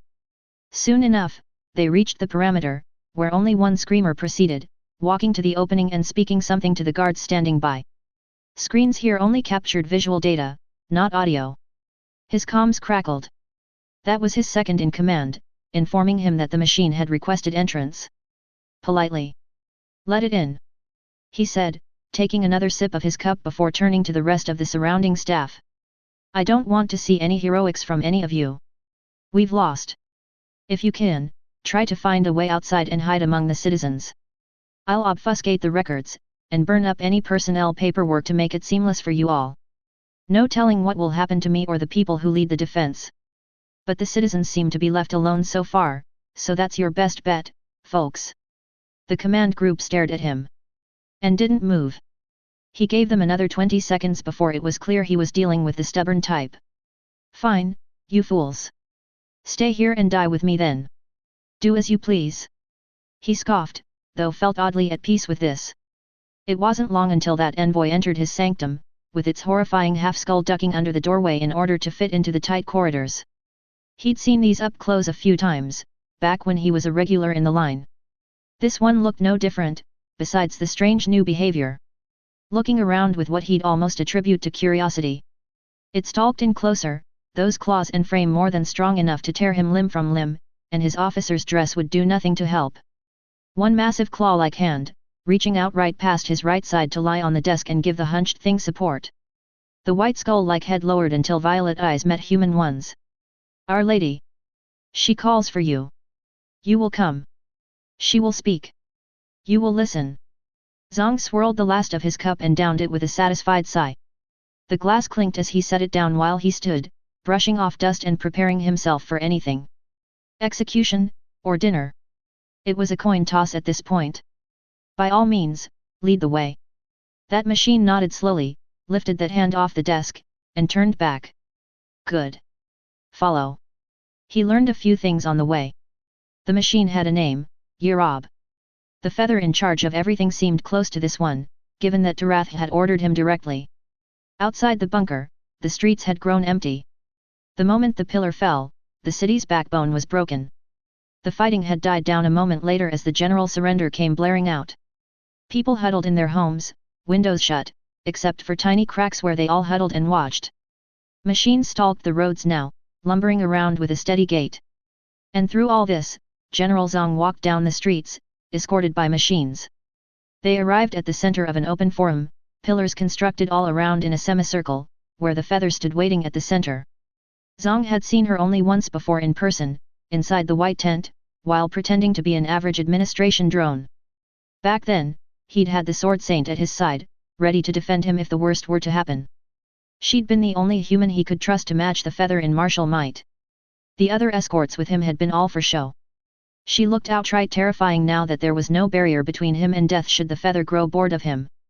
Feathers were always rumored to be ethereal beings, as if the machines that designed their bodies had simply opened up archives and looked up beautiful models in the archive, and copied them one to one with no extra thought given.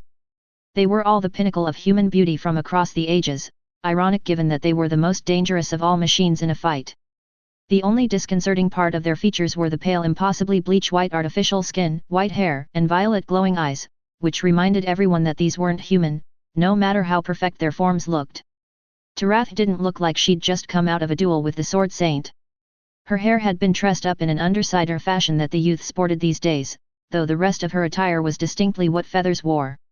Dresses that seemed to originate from the Roman days of history, a mirror to the imperial fashion. Likely a backhanded insult to the goddess the Imperials served, if Zong's guess was correct. Out in the open, her wings were more stretched out, flat blades floating in the air forming the impression of an angel's wingspan, and paired well with the large glowing metal halo above her head. He hadn't been able to see those inside the more cramped tent. That wasn't the detail that Zong paid attention to. Zong was more curious about why this machine wore a hairstyle that humans wore. Let alone the style rebellious youth wore here. A sign, perhaps?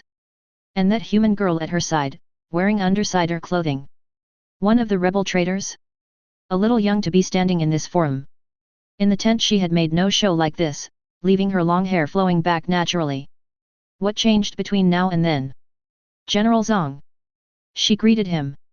We meet in person, for the second time now. I assume you're not upset about the deception? He asked, trying to get his thoughts in order. I am not. It was an interesting ploy, and ultimately harmless. She said, seeming a little distracted even, looking past him. A beat passed, while she remained front and center, likely reading reports mentally, if the general had a guess, or having an internal discussion with an underling. What happens next? He asked. The city has surrendered. We're at your mercy. He took a few cautious glances at the machines that surrounded him, still feeling mildly bemused at being so close to a screamer, without having his throat strangled. Congratulations on your victory. The Feather glanced over him. Victory was inevitable. I enjoyed the novel tactics you employed. They were a challenge to fend off. She looked up, past the open forum, down the road. We are waiting for the other 3 consuls to be brought before me. I will discuss the full terms of your surrender once they have arrived. I take it since I'm not dead, you do intend to honor your agreements. Tarath nodded. I have already told you this. I gave my word. So shall it be done. That hope he'd been trying to squash for so long flared a little more, as if angry from having been under his thumb the whole time. He kept himself level-headed. Feathers were known to be cruel and enjoyed playing with their food. Giving him hope before squashing it would very much be something they could do. For now, all he could do was watch and play his cards when his turn came. At least he had bottles waiting for him back home, and he could now indulge in the supreme excuse of I can't take these bottles with me into the afterlife. Gold linings. There were always gold linings. The first week passed. It would be the strangest week the city had seen. The machine takeover was curious. Zong had found himself not executed, which was already an interesting twist of events, and he hadn't even needed to argue for it. Not only that, the Feather had allowed him to go about the city freely, not even a captive. Machines now littered the streets, patrolling around, but otherwise didn't harm the humans. The talks had been short when the rest of the fat politicians waddled over, despite the sheer importance of it. The machines' demands had been rather easy to comply with. All except for the grafting, which seemed like the poisoned apple in all this. For that, the consuls had argued, asking for time to get used to the integration. Very well. Tarath had said, on advice from the little girl at her side, Tamari. I will offer this in good faith. All citizens will be given 3 weeks to be grafted and swear loyalty to the lady. After which, I will eliminate any that are not loyal. That should offer enough time for the people. The consuls debated this and agreed to it. If the general had a guess, they might still think they could run a rebellion from the inside out and beat off the Feather within 3 weeks. Fools, all of them, if they thought that was even remotely possible. The pillar was broken. This was no longer a city point. Anyone who wanted nothing to do with machines should make a full escape during these 3 weeks. And for the government, what will happen next? One consul had asked. Is there going to be an intermediate government while the transition of power happens? Is the current leadership not fine enough? Tarath said. Your city has functioned without critical issues under the current administration. I don't see a reason to remove that infrastructure. You will report to me and follow any order I give. Otherwise, you will remain with your current set of powers for any other item. That got the people going and stunned the general. Not in his wildest dreams did he expect the machines to just leave the city's government intact, let alone almost untouched. She seemed to remember a detail, turning back to the consuls. I offered positions of authority to a few of my chosen and others who assisted in taking the city. See to it that they are given what they've been promised. A list will be sent your way. Other than that, continue as you have previously. Chosen. And that's how he got his answer on the feather's odd choice of hairstyle. A rebellion had followed, of course. Zhang had no hand behind it. Not even from the shadow. He'd already considered himself lucky to have been spared and didn't want to press his luck. Grafting wasn't an idea he agreed with, but still had a week or two left to plan out a full escape with his company. Stirring trouble was over his budget. The one leading the rebellion, on the other hand, was someone that required Tarath to constantly go out and fight. Again and again. The Sword Saint Kedra, of course. She'd become the de facto leader of the city rebellion. Apparently, she believed she could repair the pillar if word on the street was correct. And worse, her surface savages had all seemed to inherit her skills out of nowhere. Moving just as fast as she did now, though not with the same grace. The strongest of them was the one in teal, supposedly the most experienced veteran among them. He was the only one that could hold out against Tarath alone for over a minute, other than Lady Kedra herself, who could do far more than a minute. When both fought together, even Tarath at full power wasn't able to hold her ground. Zhang would have believed Tarath to be upset, or angered by defeats that required her to retreat against the rebels. Instead, the feather seemed more and more animated as time went by. The rebels had contacted him eventually, trying to ask for favors, men, intel, and all kinds of other items.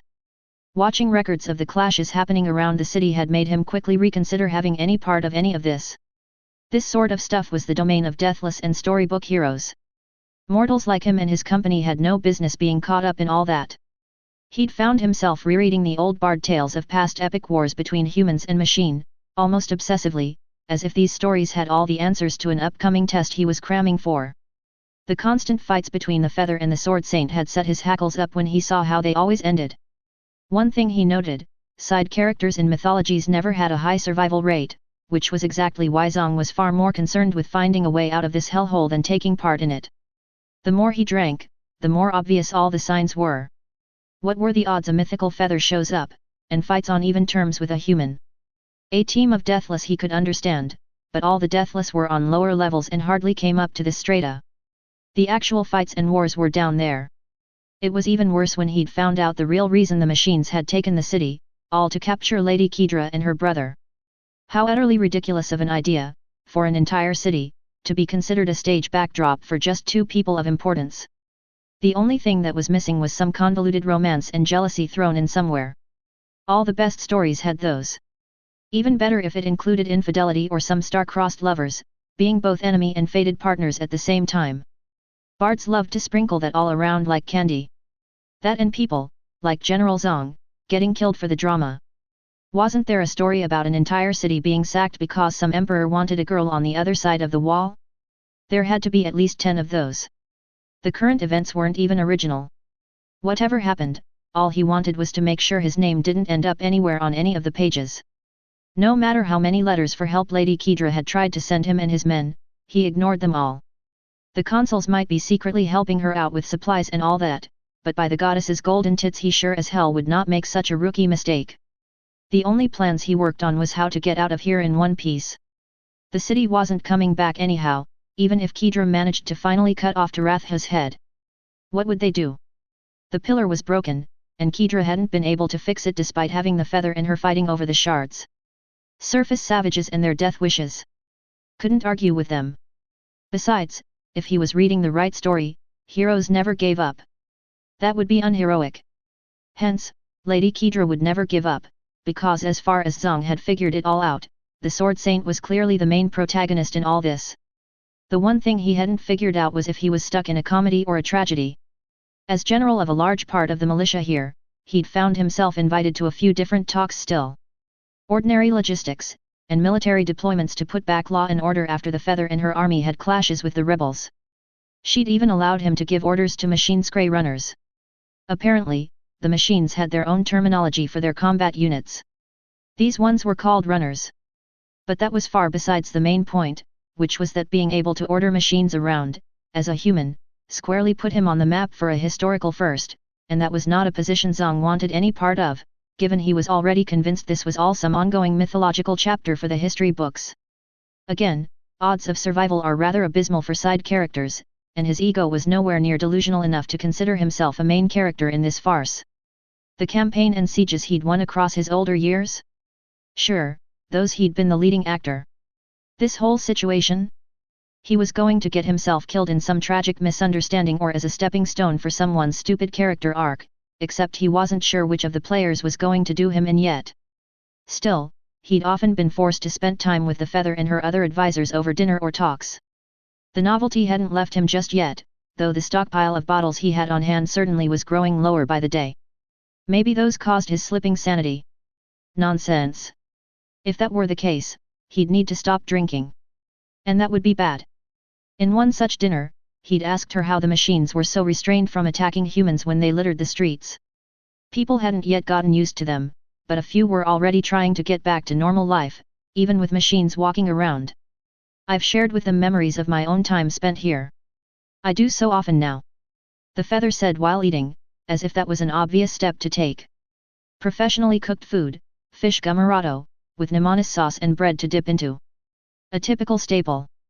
The Feather, on the other hand, was eating something that looked far less appetizing. That machine had carried in it on a plate, the Scream No, that runner she'd called Yerob. The one he'd met a week ago when it fetched him from his bunker. Runners do not have mouths to eat with. Tarath said, cutting into the amateur plate of food, and taking a bite. And I cannot modify their base shell without inviting retribution. I share my experiences with them instead. They seem to appreciate it, and it costs me little to take care of my subordinates. She turned to the runner looming behind her, staring down at the plate. A significant improvement on your previous attempt. She told it, giving it a gentle set of pats on the head, as if it were a pet. See for yourself. Violet eyes flashed for a moment. The runner stood back up, nodding that skull-like head, humming, of all things. Is better. Less salt. More pepper. More herbs. A good step. It grumbled. The other machines around also seemed to shuffle around. Zhang understood. This Feather was sharing every experience she had in the city. No matter how trivial. Runners have a built-in hatred of humans. Tarath said, turning to the general. But they will follow any order I give, thus when I ordered them to spare humans for now, they obeyed. That hatred, however, is not genuine hatred. Your runners tend to attempt to choke the life out of people if possible and disembowel otherwise. That's a fairly standard operation for them. Rather cruel ways of ending someone's lives. You're saying that's not true hatred? The Feather nodded. I investigated why some of my runners who'd been exposed to my chosen, seemed to harbor no hatred of the humans any longer. I found the answer. The chosen. Something that Zhang had been hearing rumors about ever since the tower fell from internal traitors. Only now were they fully revealed, starting with that girl he'd first seen at the Feather's side. That was their leader, a rather too young woman by the name of Tamari. Do tell. I've never heard from the machine point of view anything, this is all novel to me. Zhang said, taking a bite out of the fish. That inborn hatred is pale and artificial. More a primal, unfocused thing. They move on instinct when they attack humans, and the building block of emotions behind this are based on fascination and interest. Channeled down to a need to see death in person. Not sure I really understand. Human emotions don't seem to be one-to-one with how machines think, or at least it's a little alien to me right now. The Feather nodded. Have you seen a child examine an insect, like an ant, and squash it with their thumb? Zhang nodded. Imagine the emotions that guided the child to do so and freeze it forever. No amount of squashing insects will satisfy. Each time they run into a human, it is novel, as if they'd usually never see one before. That's why they act so uniform, the emotional blockage is built in. But a child doesn't truly hate the insect. They might squash it because it looks strange, but that is not genuine hatred. The lady was never successful at ingraining that. Instead, she placed everything in position where such hatred would most likely grow on its own. If I understand her movements through history correctly, I think I see where this is going. Zhang said. You said when your runners spent time around the Chosen, that desire went away? Did they get their fill or something? Tarath nodded. The block is not a true wall. Enough time spent around humans under my orders to coexist will let them continue to grow past that initial desire. More complex feelings are built, and that overtakes the more simple baseline that they had started with. Zhang was about to ask another question when Tarath stood up. Excuse me. I must go. She said, cryptically, drawing out her two swords and dashing out without another word, wings spread, trailed behind by a few runners, leaving everyone at the table stunned. Zhang recovered first, taking another bite of his food and chewing angrily in the silence. This wasn't new to him. He already knew what he'd be reading when he returned to command. Another report about rebels being rebels and Tarath going on a wild chase to face off against the Sword Saint and her own group of elites in some heroic last stand or another close death-defying call. And who'd have to clean up, requisition repairs, administer hospital fees and deal with all the paperwork. Him of course. Just another day in the city. Grafting stations were set up around the city, and left completely unused as the people were too hesitant to make the plunge besides a few desperate ones. People knew they had 2 more weeks to decide on if they would take the plunge, or attempt to flee the city. Zhang had a bet going that if people choose to escape, Tarath didn't seem like she particularly cared. So long as Tarath captured Kedra and her brother, everything else didn't matter. Machines continued to patrol around the city, and people were still hiding in their homes from them. The rebels stirred things up, the machines went to squash them down, and regardless of who won, Zhang lost. So, things were mostly going well and on track. Until Tarath picked up a familiar ping from the outskirt of her territory. That's when Zhang learned that there wasn't just one feather to worry about. There were 2. And the second had been just spotted, limping straight for the city. Book 3, Chapter 25, Turning Point. Tarath had never seen him this damaged. Never could have even imagined it even. Tuekar's records returned centuries of combat, without a single reported defeat. He toyed with his targets, hounding after them on whim. Often taking handicaps to his own abilities just to kill opponents in novel ways, as a self-challenge. Because the optimal techniques had grown boring. And now, the Tuekar looked half-destroyed, Nanites working hard to repair his systems with seemingly no progress. She saw it all clearly on the visual feed from that sector. The swarm he had available for use must have also been in the path of destruction from whatever attacked him this way, given how tiny it was for what a feather should have owned. He'd need a full might forge to work on his shell in order to restore functions back to full. Or abandon the shell entirely and wait for resources to open up within a month or 3. Tarath, he said, the message being sent across all channels. I know you're listening in. I can sense you looking. The tone in his voice made her freeze in her seat. She didn't know how to answer him. Didn't know if she even should. He seemed unstable. My dear little sister. He continued, not bothering to wait for her answer. Your elder brother has returned to see your progress. Rejoice. I've found a use for you, after all. I never thought the day could come. Tencent shifted across from her vision, leaning on the wall nearby. Sensing the girl's distress, an eye peered out across the room, narrowing down on her. Stay calm. He whispered. Snowstorms pass. Only the mountain remains. How could he sense she was in communication with Tuekar? She'd gotten used to seeing him outside his containment, but the man was growing far more perceptive by the day. Was he tapping into the data feed?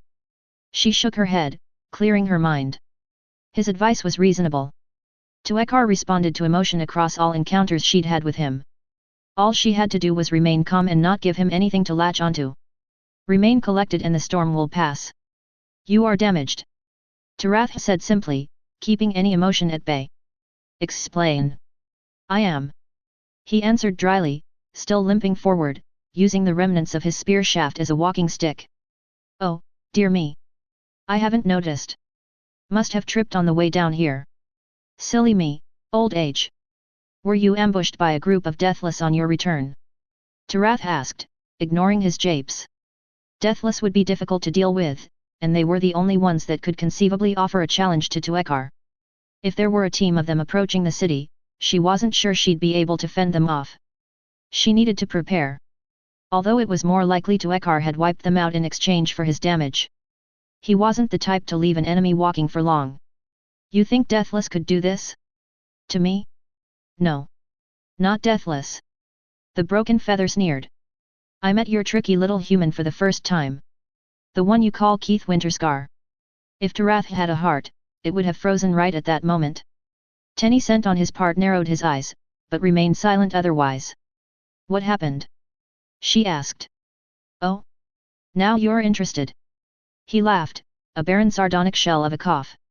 The last time humans rediscovered a casual powers, they made daggers and trash. Easy to ignore that. Your human, however, is more like the forge smiths of old. Crafting and tinkering things that should not be. I suppose it was inevitable. It's been long enough for the cycle to rhyme again, where all the pieces fall in the right hands. How unlucky for us. But I get ahead of myself. Tell me of my city. Under control now, for the past week. The populace has been cowed into service. Tarath said. I have accomplished my goals. This city is mine. She made sure to add emphasis on that last line. She'd done the work to capture and hold on to the city. Tuekar had no claim over it. Tuekar frowned. I don't feel their presence in the network. They have been given 3 weeks to slowly acclimate and assimilate into our fold. Those who refuse after the 3-week grace period will be killed. You show these insects far too much leniency. Get it done right now, especially with the Winterscar on his way here. We don't have time for distractions. He's on his way, here. She asked, stunned. That wasn't supposed to happen. Why is he on his way? Tuekar hummed, still taking slow steps. Why do his reasons matter? If we know why he's on the move, we can use that information to coordinate a plan with better results. I need only fight him one more time with my shell fixed. No plan is needed, he's only human. I need you to go and give him a warm welcome for me. Once he has run out of surprises on you, he'll die like the rest. He paused for a moment. But if the city shelters him because of your lax judgment, I will have your head right after I take his. I do not care to be slowed down by obstruction. That will not happen. The population will not be able to protect him. I am in control of the city. As for Keith, I request the recording of your fight for research. If he is arriving here, and you ask that I confront him first, I need to prepare. Tuekar laughed, well. Look at you, demanding things now. I think you need to be reminded of where you stand. I talked to him about you, you know. Ice seemed to wrap itself around Taratha's throat. System processes flared out, as if prepared for combat. An adrenaline response. She left the line silent, not completely sure what would come out of her mind could be shared with Tuekar. He would look for weakness in every corner. Do you know what he had to say about you, my dear little sister? Can you guess? Silence on her end. That human had always been in the back of her mind. A simple primitive hatred that she was coming to understand more as a feeling of wounded pride. She'd lost to a human. She wanted a rematch. It was childish. But it was still there, smoldering. Kedra had taught her what that feeling was like. But Kedra had never killed Tarath again, now that the feather entered any fight at full power from the start. Not so with Keith. Not yet. Tuekar grinned, stopping in his trek and looking up, to where he knew she was watching. Nothing. He had nothing to say. He doesn't even remember. Doesn't even know you exist. You are but a footnote, a distant memory, less important than a bug. Just another enemy he killed a long time ago, and not even a strong one at that. How hilarious. It was logical. It made sense. From her point of view, that event had been everything, the end of her previous life and the beginning of a new one. The spark that had pushed her over the edge where all her nest sisters would have embraced destruction otherwise without much care. She'd spent too much time hunting him down, trying to beat him, and being outwitted each time. It had given her just enough time to grow past her constraints. But for that human, she had simply been one other obstacle to fight. Why wouldn't she have been? It made sense. And yet it filled her with an emotional onslaught she wasn't sure how to handle. Rage, indignity, sadness. Tenicent stepped away from the wall and paced. Tame that insufferable pride of yours, girl. Keith could do it, so can you. He said, the torrent of emotions not going past him undetected. Did you think you were the center of the world? If you want an opponent to remember your name, earn it. Do better. It was a slap in her face and stunned her for a moment, halting her thought process. She realized what this had been, a mental attack. All machines followed patterns and behaviors based on their models. Feathers were no exception. Somehow, that small moment of clarity was what she needed. How dare Tuekar attempt to get a rise out of her like this? She would not give him the satisfaction. Is that so? Tarath said over the data link, voice filled with ice. Then I will rectify his memory, next time I see him. He is within my reach, even if he's clearly proven beyond yours. Two could play at this game. Tuekar stumbled, his grin wiped out of existence. You dare. Then he paused, the single eye left closing for a moment. The grin returned. Hoo, I see time around your pets has made you pick up a few stray habits. I thought it would be years before you had even the spine for this. Seems I'll get to break it early. Once this is all said and done, look forward to it. Besides this idle posturing, has the plan changed? Tarath asked. I'll be arriving in the city soon. Prepare a reception for me. We'll have words in person. So, what can you tell us about this? Tuekar. The general asked, pondering if he got the name right. Machines had such strange naming conventions. An older feather. Tarath said, walking into the open forum. My senior. The lady sent two of us to handle her objective. And I take it, between you two, he's the stronger one. Yes. His combat experience greatly overshadows my own. Of the feathers under the pale lady, he is among the stronger ones. He's not the nicest feather I've met. Tamari said to the side, walking next to Tarath.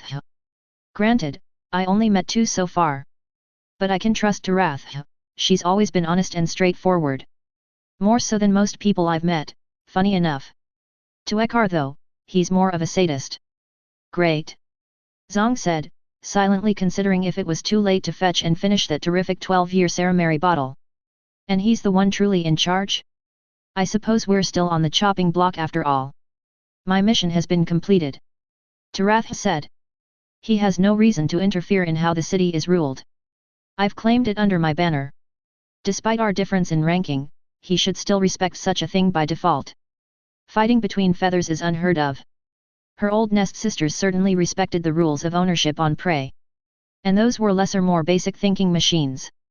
If they could understand such rules, surely her new elder brother was far more sophisticated. But still Tarath worried internally. Tuekar's generation had been built to hunt down all the proto-feathers to extinction. They no longer had natural enemies left, their original purpose complete. What if there still was fighting between feathers, only the records were never submitted? She'd need to deal with events as they came. Before Tarath, the main road to the city stretched. A flash of pale blue shone, and Tuekar completed his final a casual jump into the city. There, his figure limped forward, refusing any help from the lessers flanking by his side. He hadn't put any resources into repairing his outward appearance, focusing mainly on the core parts of his shell, such as locomotion and mechanical ability. That one violet eye was glaring balefully forward as he climbed the steps one at a time. Something bad is going to happen. Tenny-sen said, floating off to her side, watching. No good is going to come speaking with that one. Be on your guard. Compared to Tamari or General Zong, Tuekar towered above them, Tarath included. I see your little cage for the pests is still in one piece. Hardly a dent anywhere. I hadn't thought the humans clever enough to bow down before certain destruction, but I suppose I've been surprised plenty of times recently. What's one more to the pile? Elder brother. Tarath said. I welcome you to my city. Your city. He scoffed. It seems more to me you let the vermin spin their wheels as if nothing's changed. What is this foolishness of letting them choose to get grafted? Did I not tell you to get it over with? We hardly have time to play around and you still experiment with the creatures. Your little human needs to be dealt with first. They are complying with my demands, and Keith will find no shelter here. She said. Have them all grafted, or kill them. This is not a request, you vapid malfunctioning pile of junk. The feather said idly, as if this was paperwork to deal with. Or I'll take command of the army here again and do it myself. Tamari took a step forward, hand raised up in peace. Hang on a moment, Panic-wood SP. Tuekar's working hand lazily opened, digits forming a blade. He speared it forward directly at the interrupting girl without bothering to look at her, the hand easily puncturing through the rib cage, heart, and out her back in a gory mess of metal and blood. She gave a choke of surprise, blood leaking down the side of her mouth. The metal hand withdrew and blurred past the dying girl's throat, cutting a red path with ease and turning her gurgle into a silent choke. Tamari stumbled backwards to her knee, collapsing a moment later in a growing pool of blood. Now, as I was saying, Tuekar said, idly shaking his hand free of the blood, seeming more disgusted that specks of it could stain his white robe. I don't have time to entertain you and your myopic hobbies anymore. Prepare to depart with me in an hour.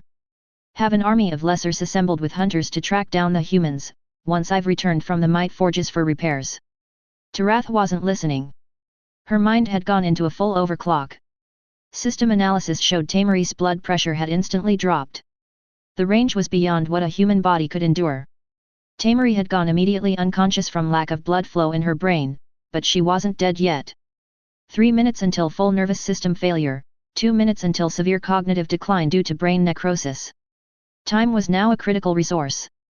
Are you hearing me? Respawn. Tarath sped past him. She had to supply the brain with oxygen somehow in order to delay. Her body moved on its own, sprinting in a direct line to the fallen girl while her mind raced through options. What are you doing? Tuekar asked, sounding more shocked than offended. As if he couldn't quite understand what was going on. She needed to think. Constructing an artificial heart with her nanites would take more time than she had. Sealing the wounds would do nothing to restore blood flow. She could try to use her mouth, and attempt to manually siphon blood through the system, but her system analysis deemed that impossible to pull off. An artificial pump instead? Same issue with the artificial heart, too much time to generate. Orders went out from her next, commanding a first aid response team. The installed grafting stations nearest to her began construction of an artificial heart. Machines swarmed to the forum, bringing all kinds of tools and items with them. They'd sensed her distress earlier, and were already in motion. They didn't know what had happened, only that they needed to move. The order sent gave them the direction they lacked. It wouldn't be enough. A small pump was being brought by one machine who knew where to look for it in a local workshop, but that was at least 4.5 minutes away from reaching her. She had no tools, and no means with her current technology. Her nanites could create anything, just not anything fast enough. If technology could not help her, then Tarath would reach for fractal power instead. The casual archive opened up before her, of everything the machines had discovered over their era. 1,000 distinct possibilities. Filters kicked in and quickly sorted them all before her mind. There were a few dozen fractals that affected organic beings usually in trivial manners, the fractals noted down as novelties and forgotten about. None would help her. She cycled through those twice over. Tamari was dying. Her body growing pale as the blood continued to leak out. Tarath ramped up her overclock to maximum. If she couldn't find one in the archives, then she would make one herself. She had a huge set of data to work with, and those handful of fractals that affected organics. Those could be a starting point. She brought them all up in the forefront of her mind, trying to compare and contrast. Trying to make sense of the fractals. Algorithms had attempted to crack the code of the enigmatic fractals since the dawn of their discovery, but there was no pattern to be found, or a pattern that could not be understood in her current dimension. Brute force had discovered all known fractals as far as the archives noted it, or the odd epiphanies from the humans of old. Nothing that could be replicated. She tried junking all her CMO's systems and trusting her neuromorphic parts instead. If the old human architecture had never solved even one fractal, there was no point in another attempt. Any chance of discovery had to come from a novel source, something untested before. The humans had managed to occasionally stumble on fractals in the past, by intuition. She'd need to do the same. That was her only hope. Warning signs appeared again in the forefront of her vision. Those were dismissed as she continued to let her mind try to piece together any kind of theory. Despite the effort and synapse speed, no pattern could be found. Nothing. Transistors and capacitors were quickly reaching their limit point. The safety override was about to trigger. The fractals made no sense. That wasn't too surprising, math had never been able to solve the puzzle behind these. Perhaps a more esoteric element was required. She dove into old human mysticism, dragging out attempt after attempt. No result. Fractals were the only thing classified as true magic in this world. Everything else had been poetry and attempts to make the world seem more than it was to the humans. No religion or sex matched any kind of similarity to the fractals, neither standard nor deviations, neither the dead ones nor those currently practiced. Tencent reached out to her, moving sluggishly to her senses. In real time, he'd taken a snapshot decision in reaching to her.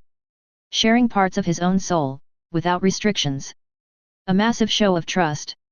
The world opened up, and she saw concepts of all kinds around her, superimposed upon the world. With the speed of her processing, all of it was sorted and categorized in microseconds. The man had clearly grown more adept at manipulating his own soul and sight. How much more was he capable of after all this time spent as a soul? She didn't have time to ask questions on how, or why. Before her was the concept of death, slowly eking into existence. She saw it twisting around Tamari's body, filtering through into reality. The girl hadn't died yet, but death had been summoned and was slowly manifesting into the world. It didn't respond to any attempt to dispel it. Her hands couldn't hold onto it.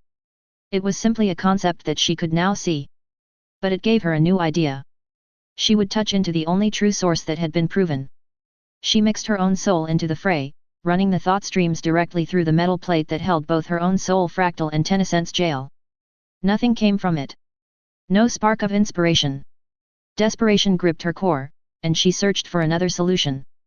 The unity fractal remained lit up as usual, a direct connection to Mother. Relinquished was powerful.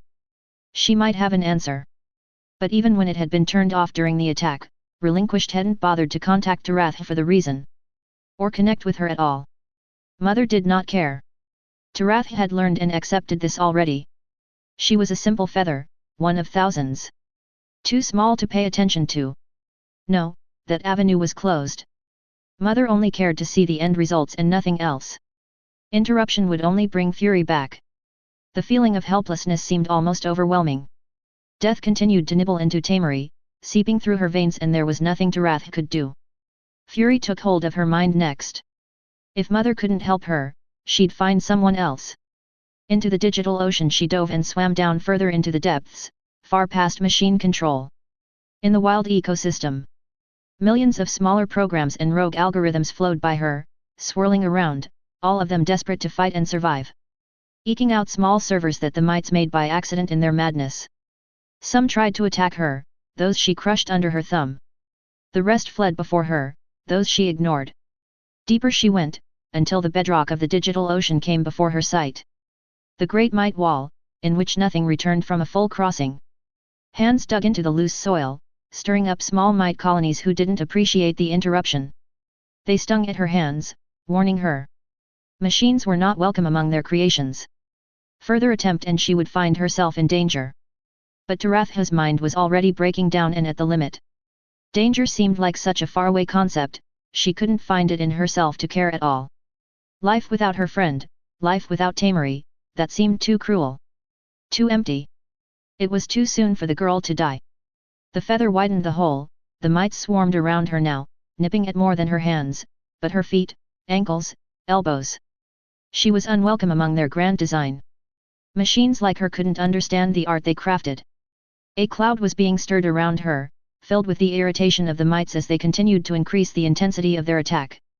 She didn't care, letting them bite at the edge of her mind, until her hand broke through to the other side. The mites all halted, stunned. She ripped apart more chunks, and then dove into the vulnerability, sinking past the mite wall, deep into their side. All her fractals went cold the moment she crossed. Even the unity fractal froze, the connection lost. Only the soul fractals deep within her heart remained active, spared. Fear gripped her mind as she realized how dangerous of a place she'd found herself in. Alone, vulnerable. Tarath steeled herself and opened all channels. Servers bloomed in her mind, a network beyond that seemed to stretch the entire world.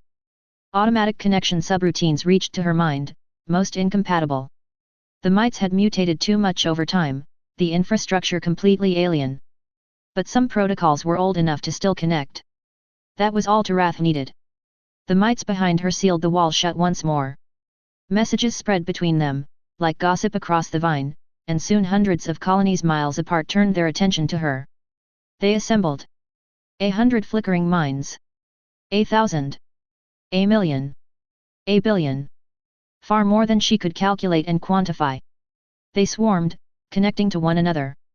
Forming around her, so massive as to be an entire ocean against the grain of sand that she was in comparison. Please. Her hand reached out, stretching into the void. Please, anyone, help me. From that void, a god reached back. Book 3, Chapter 26, Prophesy.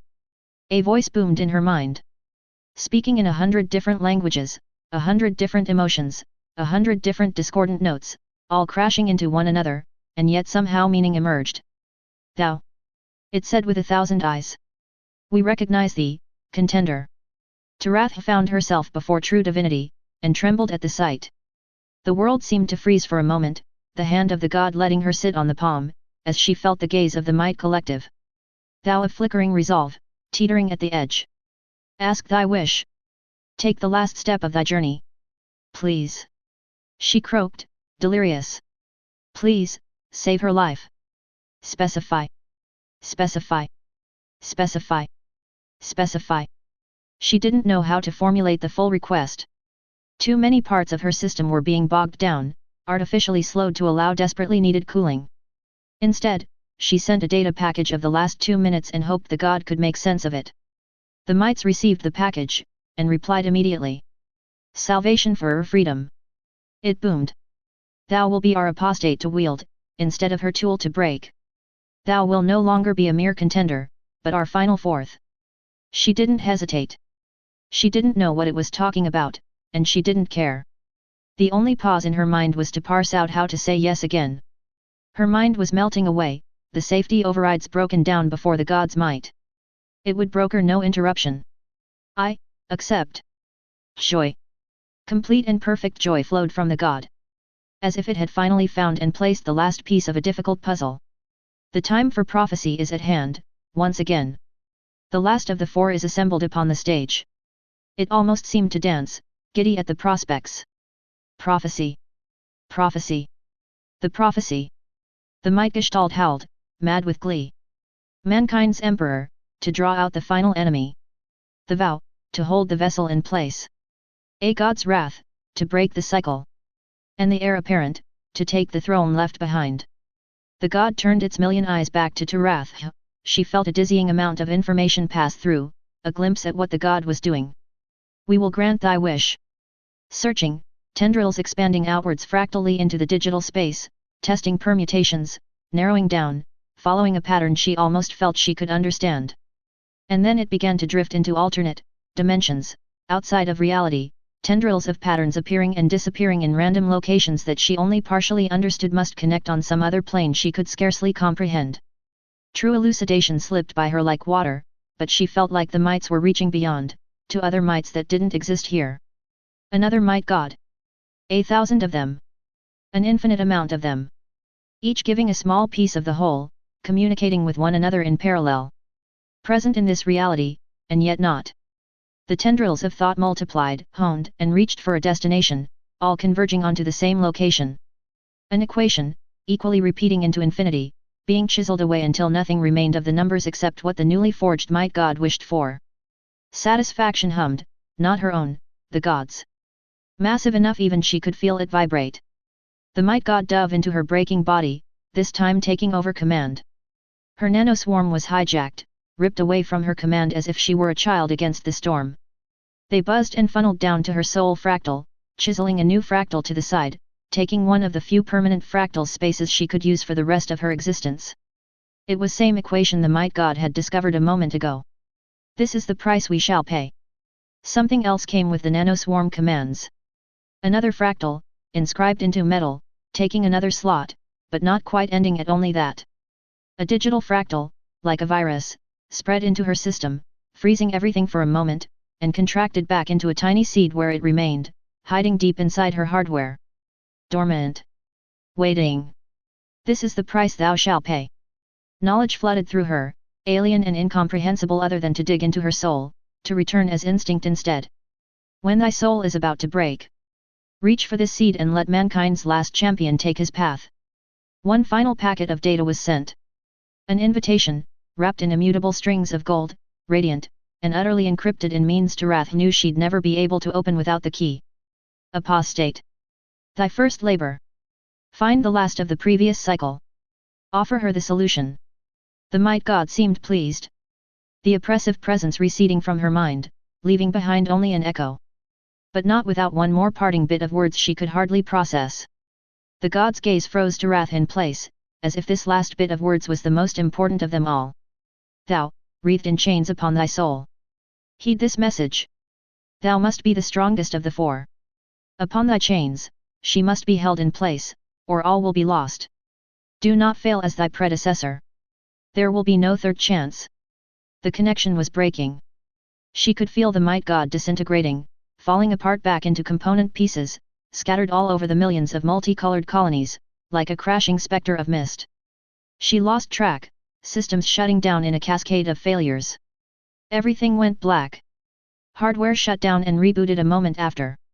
Overlocks were disabled, with a good portion of her core having suffered terrible damage due to heat. Error messages flooded her mind, pointing out the damage she'd caused herself. She could repair it, over time. But for the moment, there was something else she needed to do. She reached for that new fractal, inscribed by the might god, and it lit up bright blue. Following the instincts she'd been grafted with, her hands reached down to Tamari's unconscious body, left going to her sliced throat, the right one to where the hole in her chest lay.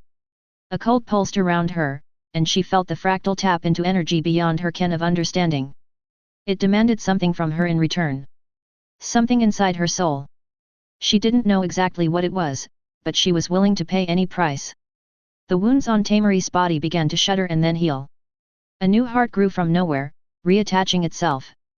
Bones that were broken twisted, connecting back to one another like magnets. The heart started to beat.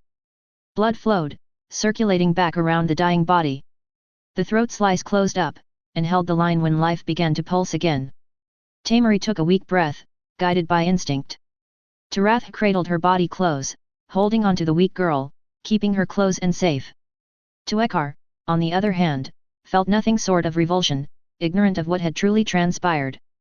Here was the little weak sister, crying about losing one of her pets. He could feel the foolish feather go through leaps and hoops, trying to overclock her system far past the safety margins.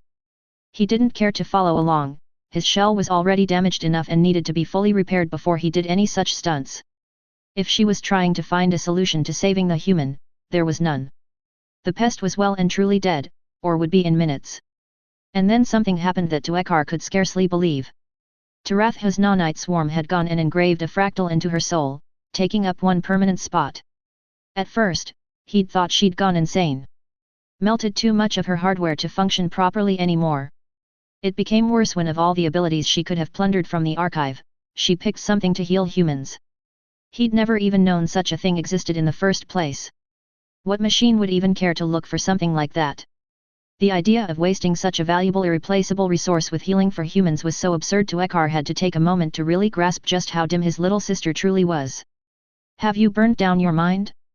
A feather choosing to limit her potential with such a waste is nothing but the most short-sighted idea I've ever seen. The lady will hear of this. Tarath did not stir. Did not even seem to have heard him at all even. Oh, he would certainly tell the lady all of this. If only he could get a damned audience without it ending in his own torture. Relinquished was far too obsessed with her own playthings, hunting down Tsia anywhere the human goddess hid. Message after message he'd sent had remained unaddressed and unreturned. Had the lady even looked into the reports he'd sent, or was all of this too tiny for her to care about? Was she deliberately ignoring him? What fractal had Tarath even inscribed in the first place that could heal humans? When had that been assimilated into the archives? He scanned through the full library absent-mindedly, waiting for his little sister's hysterics to fade as the room filled up with commotion. And then, for the second time in a day, he was left stunned. There was no result. Nothing in the archives matched what he'd seen Tarath do. He ran the search again, in more depth and detail. No results. The only other way Tarath could have such a fractal, was if she'd come up with it on the spot. That was something only one generation of feathers had ever been able to do, and only the worst of their kind in the middle of their rebellion, at the peak of their power. For the first time in centuries, fear gripped his mind in a sudden spike. No longer the dim-wit empty feather to belittle out of boredom, he stared at the shadow of his true enemy before him. This was a possible threat, still early in development. His hand formed once more into a blade on instinct, the old reflexes returning fresh into his mind as if a day hadn't passed since the final battle with the proto-feathers. He couldn't play here. This wasn't an opponent he could allow to roam free. First, his old prey escapes after unearthing a long-dormant relic hidden away by Tsuya, then a boy comes back with accursed chains, similar to the ones wielded by him. And now, this? Something was wrong. Too many dead things were starting to stir back to life. Things that had been long buried, broken, and sealed away. Unless he put a stop to it now. Old memories ran rampant, and with them came the situational awareness and single-minded battle focus that had saved his life again and again where all his brothers and sisters in arms had been cut down. That awareness screamed danger at all sides. He stopped, hand half pulled up for a strike, and realized where he was. The machines around him had sensed his killing intent. They surrounded him, violet eyes all locked in on him, and only him. Already moving, some mid-step to stand between him and the sitting feather. Others hunching over, preparing to leap. Still more getting into formation behind their comrades, preparing to support. The room held a breath, everything daring him to continue with his action. Stand down. He commanded. They refused his command. He saw them all continue to hunch down into optimal positions, prepared to leap instead. Claws out. Clicking noises coming from them, threats. Where was their fear? Where was the cowed lessers he'd left behind? Where was the natural order?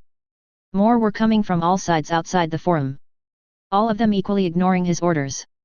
An entire city of machine lessers, and not a single one had sent a response message back to acknowledge his command. He'd lost control of the situation. His shell was damaged. Could he fight and win here, against this number of opponents, without even a blade in hand?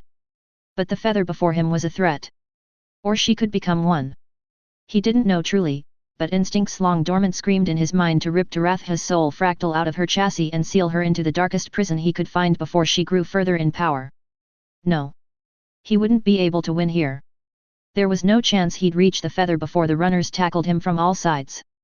His legs weren't functioning and wouldn't be able to move at the speeds he'd need to reach. The time needed to power an occult jump was too long and the forces around him were on a hair trigger. Just one small misstep and they would pounce on him of their own accord. This shell needed repairs. And with this unworded rebellion, he already knew the might forges nearby were now out of his reach. It enraged him beyond words that the lessers of all things were even close to a threat to him. He lifted his left hand slowly, uncurling his hands into an open palm. I see I'm no longer welcome here. Tuekar said, but he could tell Taratha still wasn't hearing a word he said, too focused on the human she clutched tightly. The lady will hear all of this, and she will be the one to grant judgment. I will be in contact with you tomorrow, once you've settled down. The primary objective remains, even with your little stunt here being an embarrassment to all machines. I'll leave you to your pets in the meantime. He turned and walked out, the machines around him taking a step back to let him pass. Postures hunched back up. A peace of sorts, an unworded truce. As if they thought he'd forgive and forget, if they let him walk away. No, he would be back. Tuekar did not forgive, nor did he ever forget. He wasn't sure if Taratha was a possible inheritor to the proto-feathers or simply a deviant with impressive luck, but it was better to avoid taking the chance entirely. Deep under all the layers of dust that had grown over, his original purpose remained clear and unchanged since the day he'd been created. He'd make sure every single one of these traitorous machines were purged one way or another. Book 3, Chapter 27, On an Adventure. There's something to be said about a good old-fashioned revenge trip. This time, I've descended overgeared and overprepared, with 5 elite knights to escort me the entire way, and none of them starting off injured. Every bit of equipment I had was leagues above my old trusty crowbar, may it rest in peace. Night and day difference from the first time. My favorite fights are one-sided stomps, specifically a one-sided stomp in my favor. Anything we ran into wasn't running anywhere ever again. This looks like a good spot to set up our first camp, I said, taking in the surroundings.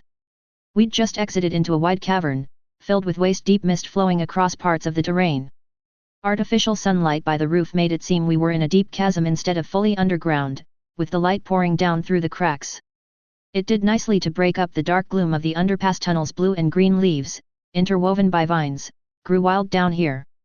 Anytime the mist receded slightly, more fauna peeked by, a reminder of what the cavern hid under the white blanket. Large wooden roots threaded through the rocks and ground, giving everything a more organic look.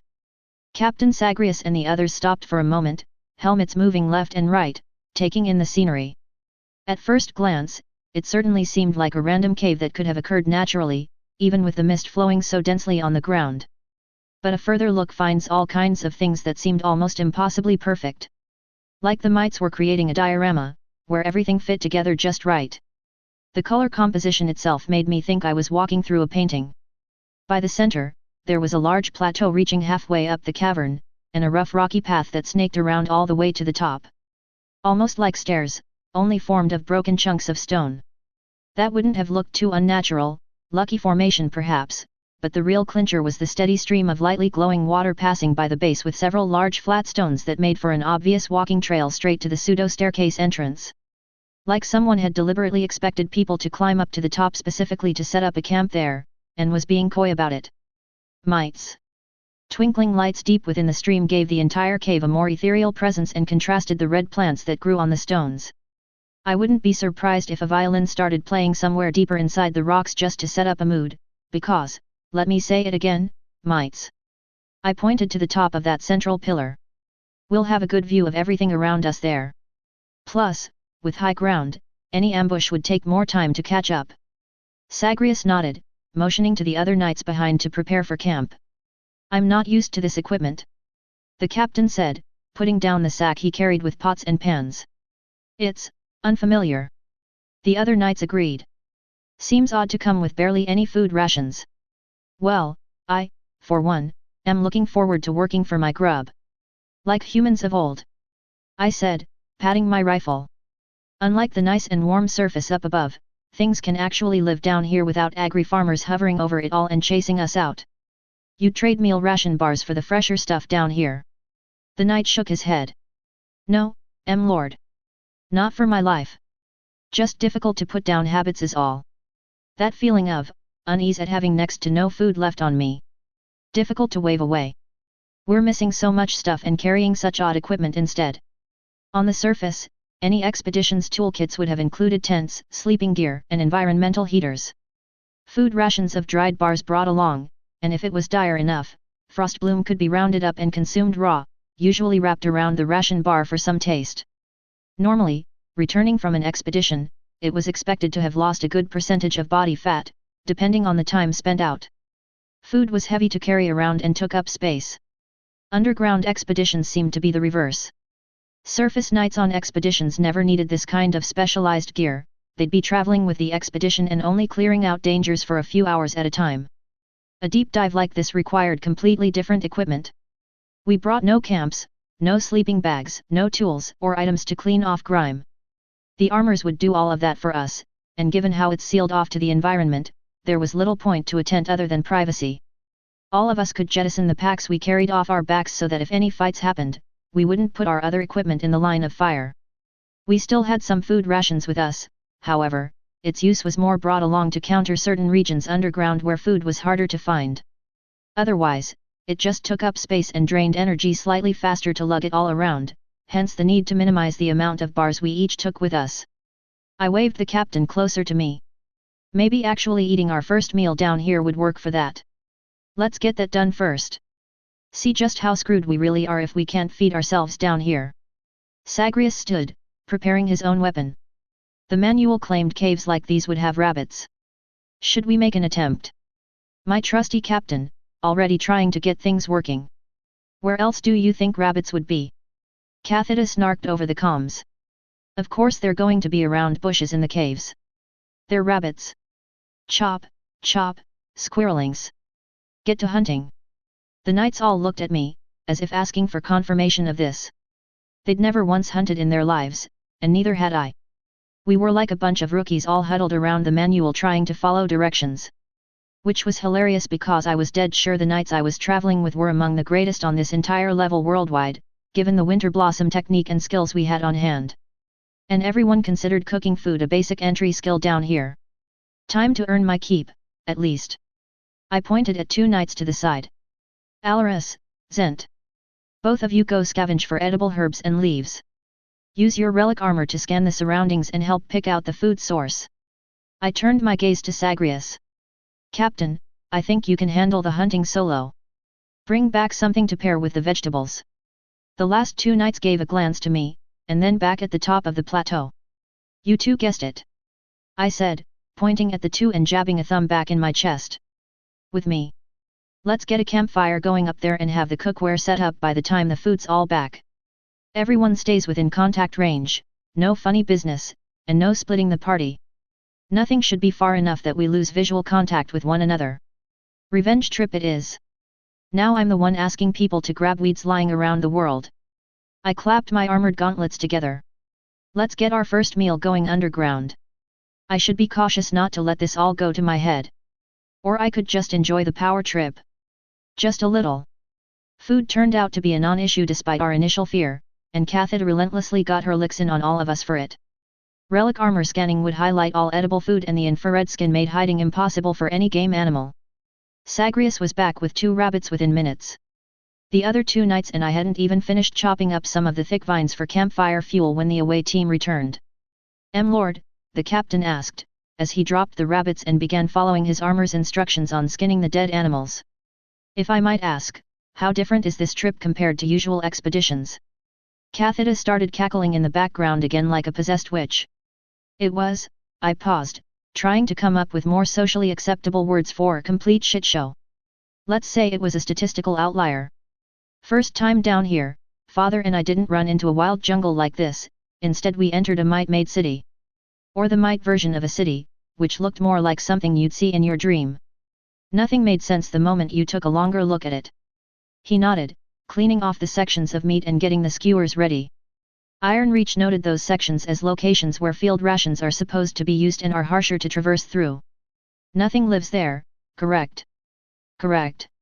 Complete dead zone, almost sterile. Not even weeds were growing in those cities. Fortunately we already had food and water as part of standard gear. Moment we got into the tunnels, that's a different story. Mushrooms, plants, goats. Oh gods, the goats. Goats. Behind us, the campfire roared into life. I'd been watching them from the corner of my eye. The men had all ended up ignoring the regular techniques and went roasting the vines with the heat fractals in their palm directly. They looked to be having a great time about it, too. I never knew you had issues with goats, dearie. Cathida said. They eat your lunch or something. Don't get me started on the goats. I said, grabbing the captain's prepared skewers and passing them over to the cooking squad. They took the skewers and wordlessly got to work with them. If we see any goats down here, the only thing I'm interested in is how they taste. Shoot first, shoot second, forget questions, and shoot again if they so much as twitch. The captain nodded, thinking. A run-in with machines that was caused by goats, I take it? He asked, standing back up and making his way to the plateau side, looking down at the distant foliage and scenery. Whatever mite colony had made this cavern, they'd clearly intended for someone to stand exactly where Zagreus stood, and look down at the whole cavern before them. They weren't even making it subtle now, with the rocky raised circle he stood on the middle of. Was it my strong, murderous reaction that tipped it off? I asked, taking a spot next to him and sitting down. You know, just because I'm demanding to crush and wipe them out on sight doesn't necessarily mean I've had a bad experience with them. I could have other ethical reasons for it, like that they looked at me the wrong way with those beady little eyes of theirs. I strongly suspect that isn't the case here, Lord. Zagreus said dryly. Well. Okay. Fine. Perhaps not this specific case. Behind, I could hear the rest of my knights getting the meal ready, and debating with each other on best practices and what else they could use their basic occult fractals with. Your hunch is right. I had a run-in with goats that caused an entire nest of spiders to come down on Father and I. Not a great memory, all said and done, and I now hate the dumb animals with a vengeance. He seemed to flinch for a bit. I see. Forgive me for bringing up a topic such as that. No positives for that experience. I shrugged. We got out of that with a spider leg as a trophy for his armor to eat. But that was a double-edged sword since the spider in question wanted his leg back and went looking after us for it. That's another story for later. Buy me a drink first. The captain nodded solemnly. I do not have much experience fighting machines yet, but of all the machines I've fought in the past few days, the spiders felt far more dangerous thus far. He paused, checking on his rifle. If we had not had the first blade giving us orders in the heat of battle and some of his own more experienced knights at our side, we might have fared far worse against the unknown. The more common variant, you call them screamers? Those have hardly been any trouble. I'm beginning to believe that we have a warped understanding of occult weapons and their importance if screamers are the common enemy down here. What do you mean? Warped. The Undersider Knights were far less skilled in combat with occult weapons. I always considered that strange. I would have thought a people who owned so much wealth in relic armors and weapons would be masters with them, able to practice whenever they wished. Instead, it seems to be the opposite. Cathida chimed in then. Your major enemies are other knights, you daft neophyte. Only thing that works against other knights is occult weapons. Of course you'd specialize in those. It's different in the mid-range levels like this one. Rifles do everything better. And explosives do everything even better than better, assuming you have some to spare. Hey now, little Miss Snarky, I warned. Be nice to the captain or I'll have to revoke your insulting privileges for the next hour. Cathida spat, or at least made the vocal equivalent of it. Think about it. Machines in the livable levels are all cannon fodder, rifles can deal with that. So the city knights at this range don't need to use occult weapons except if they mess up bad. Killing machines at a distance is always going to be safer than handling them up close and running the risk of getting swarmed like dumb pelf squires. And when Undersiders need occult weapons against other cities being disagreeable, they'll train to fight with an army rather than a single duel. Fighting with occult weapons outside of an army setup is a status symbol, something for nobility to flex if money isn't doing the job. She ended her rant with a vicious tut. With a full group of soldiers, the first few machine patrols we'd stumbled on were brought down almost instantly, before they could so much as reach us. Machines really did rely on swarming a target, it seemed. I suppose that's what Zagreus was feeling off about. Here we were with the world's greatest occult blades ever forged, if I do say so myself, and no chance to use them. Honored Crusader, why do Imperials spend time practicing swordsmanship if rifles and explosives do the work faster and with greater ease? He asked, cautiously. Cathida cackled. Dearie, beyond the first 3 levels, machines become real monsters. And the nice little gauntlets are tossed away. Cute things like bullets don't cut it anymore. And who do you think ventures down past the 3rd strata? Deathless. And Imperials. Zagreus said, connecting the dots. You got that right. We do the hard work. Expeditions into the 7th strata or further don't bother bringing even heavy caliber rifles with them. Ammunition is going to run dry at some point with no restock. So that's why we tell the little squirrelings they better get used to holding a sword and sleeping with it. At least you surface bumpkins never have to break your new squires out of their old habits. You lot already worship occult weapons and duels like they're the only civilized manner to settle things from the start. We have to beat that philosophy into the new squires first thing.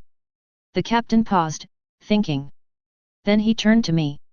Given that, then I believe we should consider foregoing the use of rifles for this expedition, Lord. Cathida sputtered. Did you not hear a word I said, young man? Rifles are the safest thing to use down at this level. You'd be throwing away an advantage. She stopped. I could almost feel her leering at the captain, eyes narrowing with suspicion. Her voice all but betrayed every thought. This better not be just to use your new shiny toys. Worse than pelf squires, the lot of you. Pay. The captain shook his head at that. No. Honored Crusader, I am suggesting this as a precaution for the future, not a slight against your wisdom. There are darker things lurking behind us, and we do not know when the Chosen and that feather might appear. They were shown once to be after Lord Keith, we can expect they will do so again, and can strike with the machines in tandem. I suggest we preserve all our advantages for that moment. Cathida was about to go into another lashing, but then she almost audibly swallowed her rebuttal, not even a breath into it. Fine. I get it. You make a point.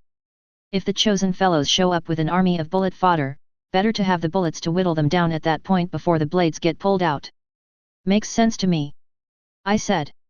Besides, with the Winter Blossom technique and the equipment we have, screamers should have no chance against us. We'll wipe the floor with them before they get any kind of surround. Drakes are going to be an issue. Cathida tut. Don't run into those too often up here, but you will eventually given the number of days you need to travel on foot. I'd recommend using your rifles during those encounters. Can't let the scaly lizards escape, they latch on and never stop hunting you down. Terribly annoying. Also don't get close to them. Their chatter mouths that'll annoy you to death. I remember the first Drake. The memory was blurry now, as if it was a story handed down to me, rather than something I'd lived through. We should be fine with those 2 modifications, Captain. Otherwise, let's stick to the manual on handling machines. Mainly, so long as we make sure to kill off patrols fast and then hightail it out to avoid the follow-up patrols, we should be good. Even with all our gear, the machines are still a threat to sneak around. I'm bold, strong, and devilishly handsome, but I'm not an idiot. Captain Sagrius remained questionably silent. The boy says he's not an idiot, can you believe him? Cathita snickered, breaking into the air. Lies as easily as he breathes that one. Food's ready. One knight behind us said, waving us over to sit where the rest were taking their place. The meat had been cooked perfectly, with relic armors to babysit the whole process and let them know exactly when to rotate, and where to sprinkle the salt and spices we'd brought. Taking off my helmet, I got my first whiff of underground expedition grub. And it was really something. Ration bars didn't have any kind of odor, unless you stuffed it right up to your nose and gave a giant whiff. The rabbit and roasted vegetable skewers, on the other hand, only needed to know your general unit address to send a message. Our group remained dead quiet around the crackling fire for a moment before the first knight reached out and yanked out a skewer from its rest position by the fire, taking an adventurous bite. He chewed for a moment, paused, and then shoved the rest of the skewer into his mouth, forgetting any attempt at decorum. That broke the spell for the rest of us, and multiple armored gauntlets reached out to claim a skewer and get to work. I'd never tasted rabbit before. Most meats I'd eat were insect-based, and occasionally we'd get poultry or even fish on the few momentous occasions. Rabbit was divine. With the charred mushrooms and other bits of tangy citric vegetables, the medley was something I'd never had before. It was all silence around the fire for a good 5 minutes as we piled the food away into our stomachs. The only pause to the chewing was to wash it all down with water from the canteens. Fresh ice-cold water too, just brought up from the stream under us. Heaven! Only after, in the post-food haze, did we talk about the real important topics. Lord Winterscar. One knight said, if there is a stream down there, does there mean there might be fish? Course there's fish. Cathita said. It's a river. Goddess, you are all worse than squires. If I weren't here, you'd be reading manuals on how to walk. All heads turned to me, the question remaining unasked. All right, take out the fishing rods, I'll show you squirrelings how to use them. Cathita said with a sigh. Consider this my good deed for the day in her name. A few hours after fiddling with the fishing gear and setting up the equipment for that, following instructions and bait, we were now complete with the camp and ready for training. Sleep wasn't for a few more hours, which gave us some time to cool down and prep for what would come next while we waited for fish to get caught in our stomachs to get some room. So, anything stand out? The Winter Blossom technique and the new school of combat had taken up the majority of their training time till now, but it was time to pick a new occult spell to master. I had a few notes on directions to take after learning the mirror fractal in full, but I'd left the men a chance to make their own choice. Captain Sagrius pointed at the holographic shared display of the occult notes from Lord Atius. We couldn't get Talon's notes uploaded because of that cryptic lock, but everything else was free reign. One thing I noted, Lord Atius was said to use a defensive spell in his combat style, yes. The dome shield in his left hand? Yes, what about it? That was one he'd picked up during the time he was more active, delving around looking for pillars to pick up spells from. I believe it may be a good candidate to use. I thought about it, but couldn't yet see his point. Notes that the clan lord has said it took him a few decades to properly train. We've got about, 4 or 5 days to go before we reach the Undersider city. And we'll probably run into old friends a little before that, if we're really unlucky. Which, let's be real here, is probably a lot more likely to happen because of course it would. There's a reason I had everyone pack every toy we had on this trip. I said, patting my Nightbreaker rounds by my belt. Each of us had brought 2 rounds, and 1 launcher attachment to our rifles specifically made to fire the things. So given that, what's got your attention with this spell? The captain nodded and then pointed out something I hadn't considered at all. Something Atius couldn't have considered either. If his theory was right, this humble little occult spell could potentially be the most stupidly broken thing ever, hiding under plain sight all along. The devil's in the details. Book 3, Chapter 28, How to Abuse Cosmic Space Magic and Get Away with It. I don't know whether to be proud of the captain or angry at myself for having missed the obvious. Clan Lord Atius's left-behind spell list was pretty extensive, with quite a few just being speculation on his part since he'd passed by the pillars on his older expedition underground. The few spells he'd picked up over time were things he'd honed over decades of practice until it came to him as easily as he breathed and he could weave it into his combat style effortlessly. The men and I didn't have centuries to dedicate to this, so we all knew we had to narrow down the list of spells to a few that could be used if we were going to add anything to our list of combat abilities. If any. We were all well prepared for the possibility of coming up short, that there wasn't anything we could learn fast enough.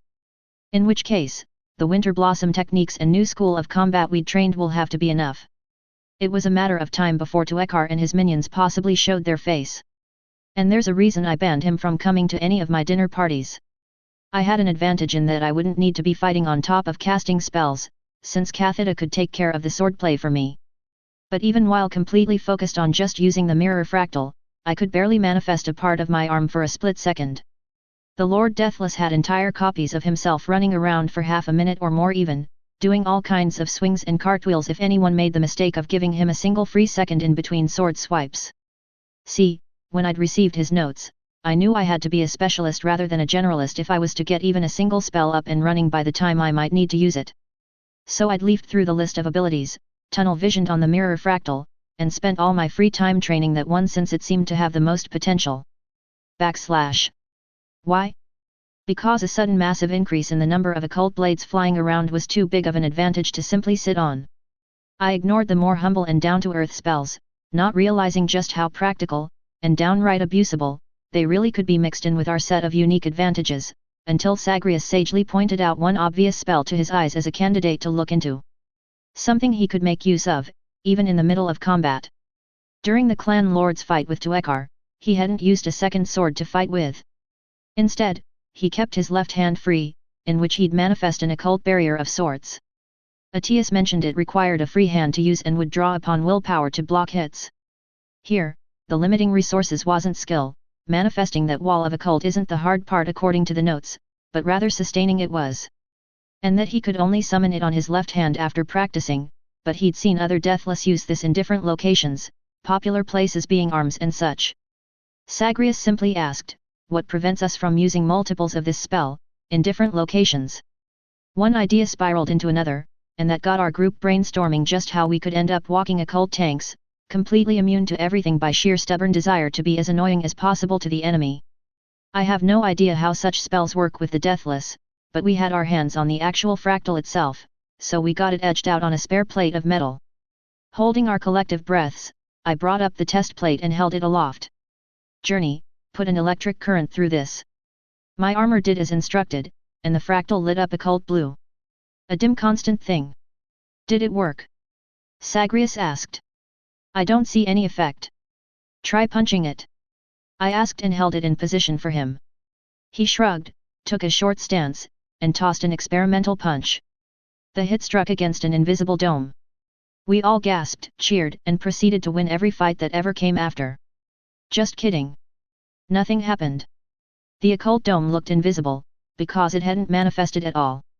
The captain's punch contacted the plate, no occult dome had been manifested, and the fractal's light winked out the moment the plate dented just slightly enough to break the pattern, which crushed all our hopes and dreams of being walking occult tanks.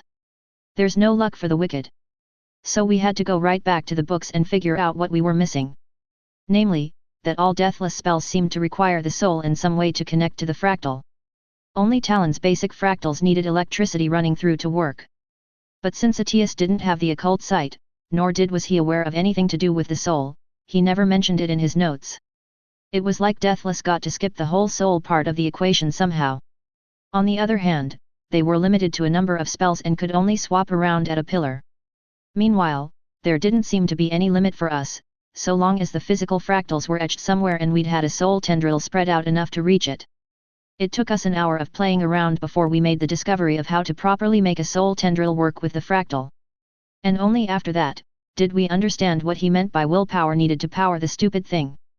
The mechanical fractal did work in making an invisible half-dome shield, albeit tiny compared to Atius's. By that point, we'd cut out 5 different plates and passed them over for everyone to try out individually until one night got the thing figured out first. He brought his plate to the center of our group, where we all stared in wonder at a faintly glowing dome hovering above the fractal. Should we attempt another punch? Zagreus asked. I waved him forward, and the knight and him squared off. The plate with the floating dome was moved into place, which also answered another question. The floating invisible dome also moved with the plate, in a direct one-to-one motion to wherever the fractal was. When Zagreus punched, this time his fist connected against the dome and was stopped flat. The knight on the other end grunted, but otherwise held the line. It's harder than it looks, he said.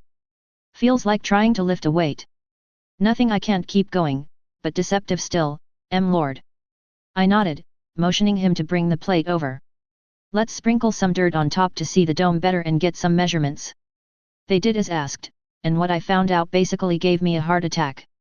Why is it like this? I muttered, retaking the measurements again. Journey, are these numbers accurate? Kathida scoffed. You don't trust me all of a sudden. This is going to be stuck in the back of my head and annoy me endlessly. I said. Feels almost like the occult is trying to be as inconsistent as it possibly can be, and personally wants me to suffer. Sir, is there something off with the measurements? The knight asked, looking at the occult dome on the plate. Maybe. Measurements are as follows: it floats just about 6 inches above, approximately 2 inches to the right, 1 inch up and tilted slightly to the northwest. All of this is approximations from the relic armor's sensors, so until we have a full measuring tape to do science, this is all up in the air. It can't just be simply centered, can it? No, that would make too much sense. I sighed, standing back up. I feel personally attacked here. It's really messing with my head in a way I have no words to describe. The other knights gave me confused looks. I'm not sure I follow. Zagreus said. It might not be centered over the plate, but the effect we were looking for appears to work. I'm not sure how to say it. I said. All of it feels so eccentric, hobbled together with magic duct tape, barely working. Like someone did the bare minimum and called it a day.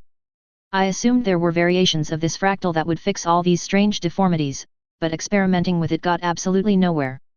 Even expanding any of the lines by so much as a centimeter made the whole thing stop working.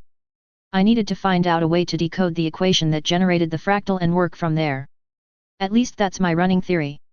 I had a running theory that I was only seeing a two-dimensional projection, while the real thing is actually three-dimensional. It was like trying to predict what the shadow of an object would look like if the object rotated, and the only data to work on was the frozen image of one single shadow from one single direction. Basically impossible. After a few minutes of helpless tinkering and the realization I wouldn't be able to fix this at all, I gave up and continued with our battery of tests. 2 other quirks came with the shield, besides the strange placement. Powering it with electricity wasn't enough. You had to touch it with a soul tendril and command it to truly manifest in a very specific manner. If done correctly, activating the fractal felt like picking up a heavy dumbbell, and the result was a tiny pinprick of shimmering occult like we'd seen from the first success. Then, we had to force it to widen out by thinking hard on the concept of stretching it out, which became harder and harder to do as it grew larger in circumference, like lifting more and more weight. Blocking any kind of attack would magnify that effort for as long as the occult edge remained in contact.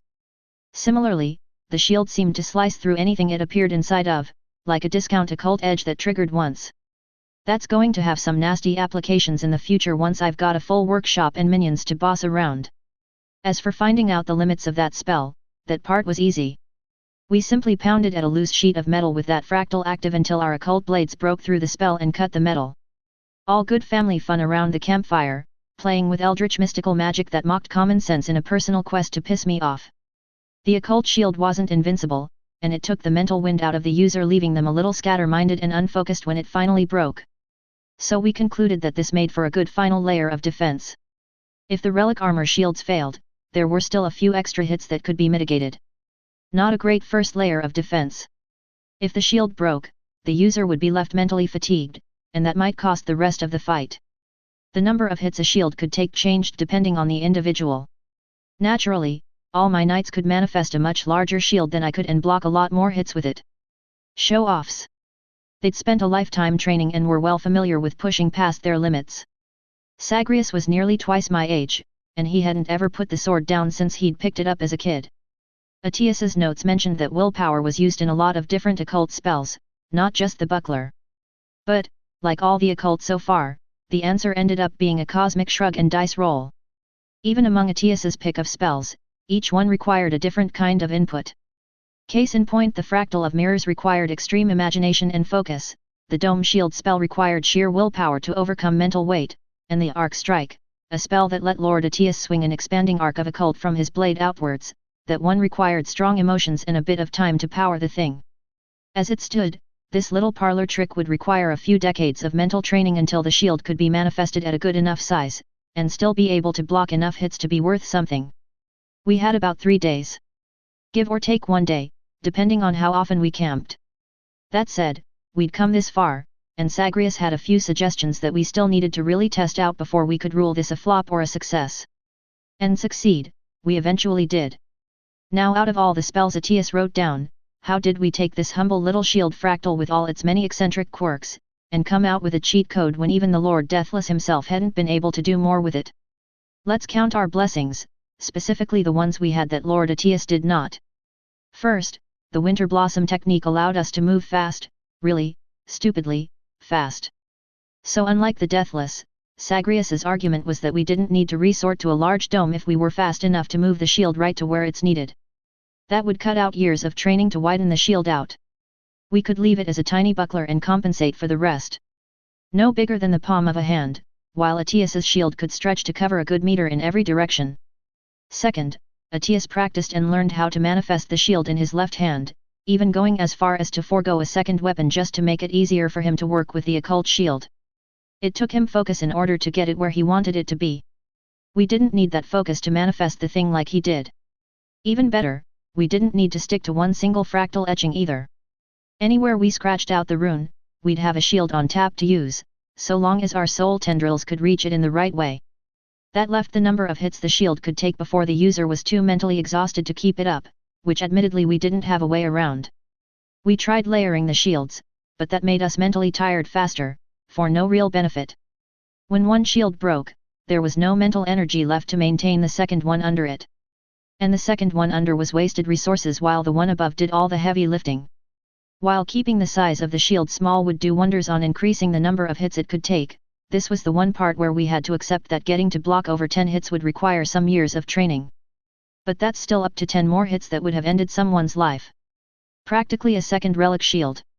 Now, if we were a group of shameless cheating cheaters looking to exploit everything to the absolute limits like any good Winterscars, and I'm not saying we were, just implying it, I would scribble this fractal on every inch of my god's damned armor like I was a raving lunatic. Then it wouldn't matter where the enemy hit from, or how fast I could move my armor to block the hit.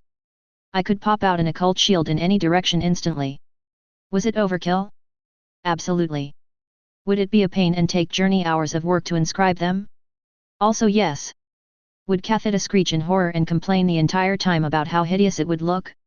I'm not even sure why anyone would ask that question. Of course she'll complain, she's Cathita. So did I end up vandalizing the entirety of my venerable ancient armor and muzzle Cathita the entire time, just for this slight advantage? Don't be silly. I made everyone else join in, too. Book 3, Chapter 29, Dinner is served early. Can we take a moment to talk about birds? Yes, birds.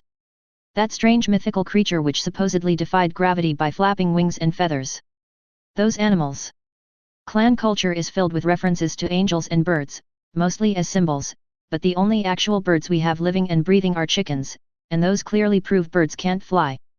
For the longest time growing up, I was convinced this was some kind of a running joke in the archives, and that birds weren't real.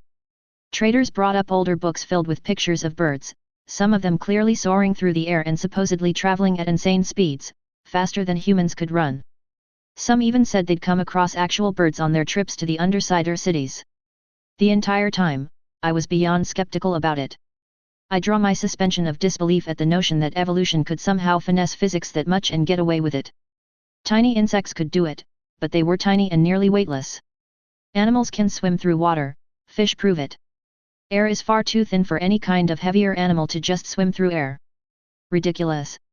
When I was younger, I asked a pilgrim about it and the man just seemed perplexed at how insistent younger me was about birds not being real.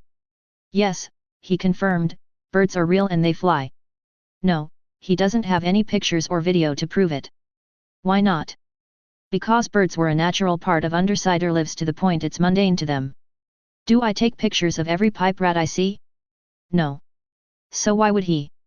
I couldn't argue with that logic, and the younger me had to accept that birds were a real thing. But until I saw a bird flying through the air, the skeptical part of me remained. It's been quite a few years since I ever thought of birds other than seeing them as symbols for the impossible. Up until today, deep underground, as my knights and I camped under a massive tree filled with red leaves. The might caverns had grown until they were no longer tunnels at all, but a massive cave-like places with a grove of trees stretching high up in each section, with shimmering red leaves. Trees had been a strange sight to me already, the sort of plant life I'm used to seeing grows on walls, or small green stalks. But given that the armor could protect me from any kind of wildlife, I wasn't scared of being poisoned or that the plants would try to eat me. And clearly, all kinds of other animals had also grown used to these trees. Far above the branches, hundreds of birds chirped and nested, making a racket. The knights and I didn't notice them until we were nearby, where we realized the strange sounds we were hearing were above us. They didn't make any move to escape when we got close to the base of the tree, nor did they seem to care about us at all. 100 tiny red chickens. I'd just already assumed these birds were like their chunkier cousins, except clearly agile enough to climb a tree and hop around due to their smaller size. So had all the other knights, as we got settled in for another night underground, once the gawking was wrapped up. Since the last blast door we passed a few hours ago, the region had lacked any kind of machine encounter. As if the whole place had been cleaned, or that they'd all given up on controlling this land. While I wasn't sure what was the cause, the lack of machines turned out to be more of a setback. The constant fights had kept our power cells topped off as we scavenged off the dead machines.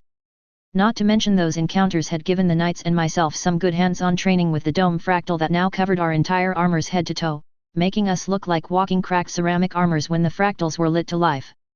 Some fractals were geometric. Others looked like a child had been given a pencil and told to scribble a line in every direction. The dome fractal was the latter, with no discernible pattern. So etching it all over our armors made them look like they'd taken thousands of minor cuts in a blender. Plus, just activating them lit the fractals in occult blue, which meant once we were back on the surface, we could use these as sheer intimidation. Walking across the white wastes while glowing occult blue usually meant deathless. Besides that aesthetics, the dome fractals worked out well.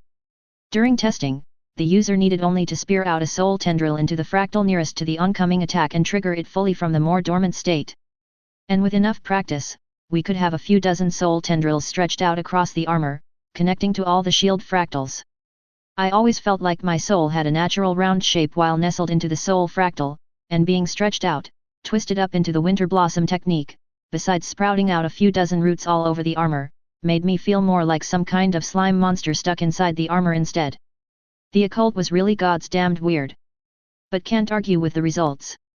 And talking about strange physics-defying events, I got to see birds flying.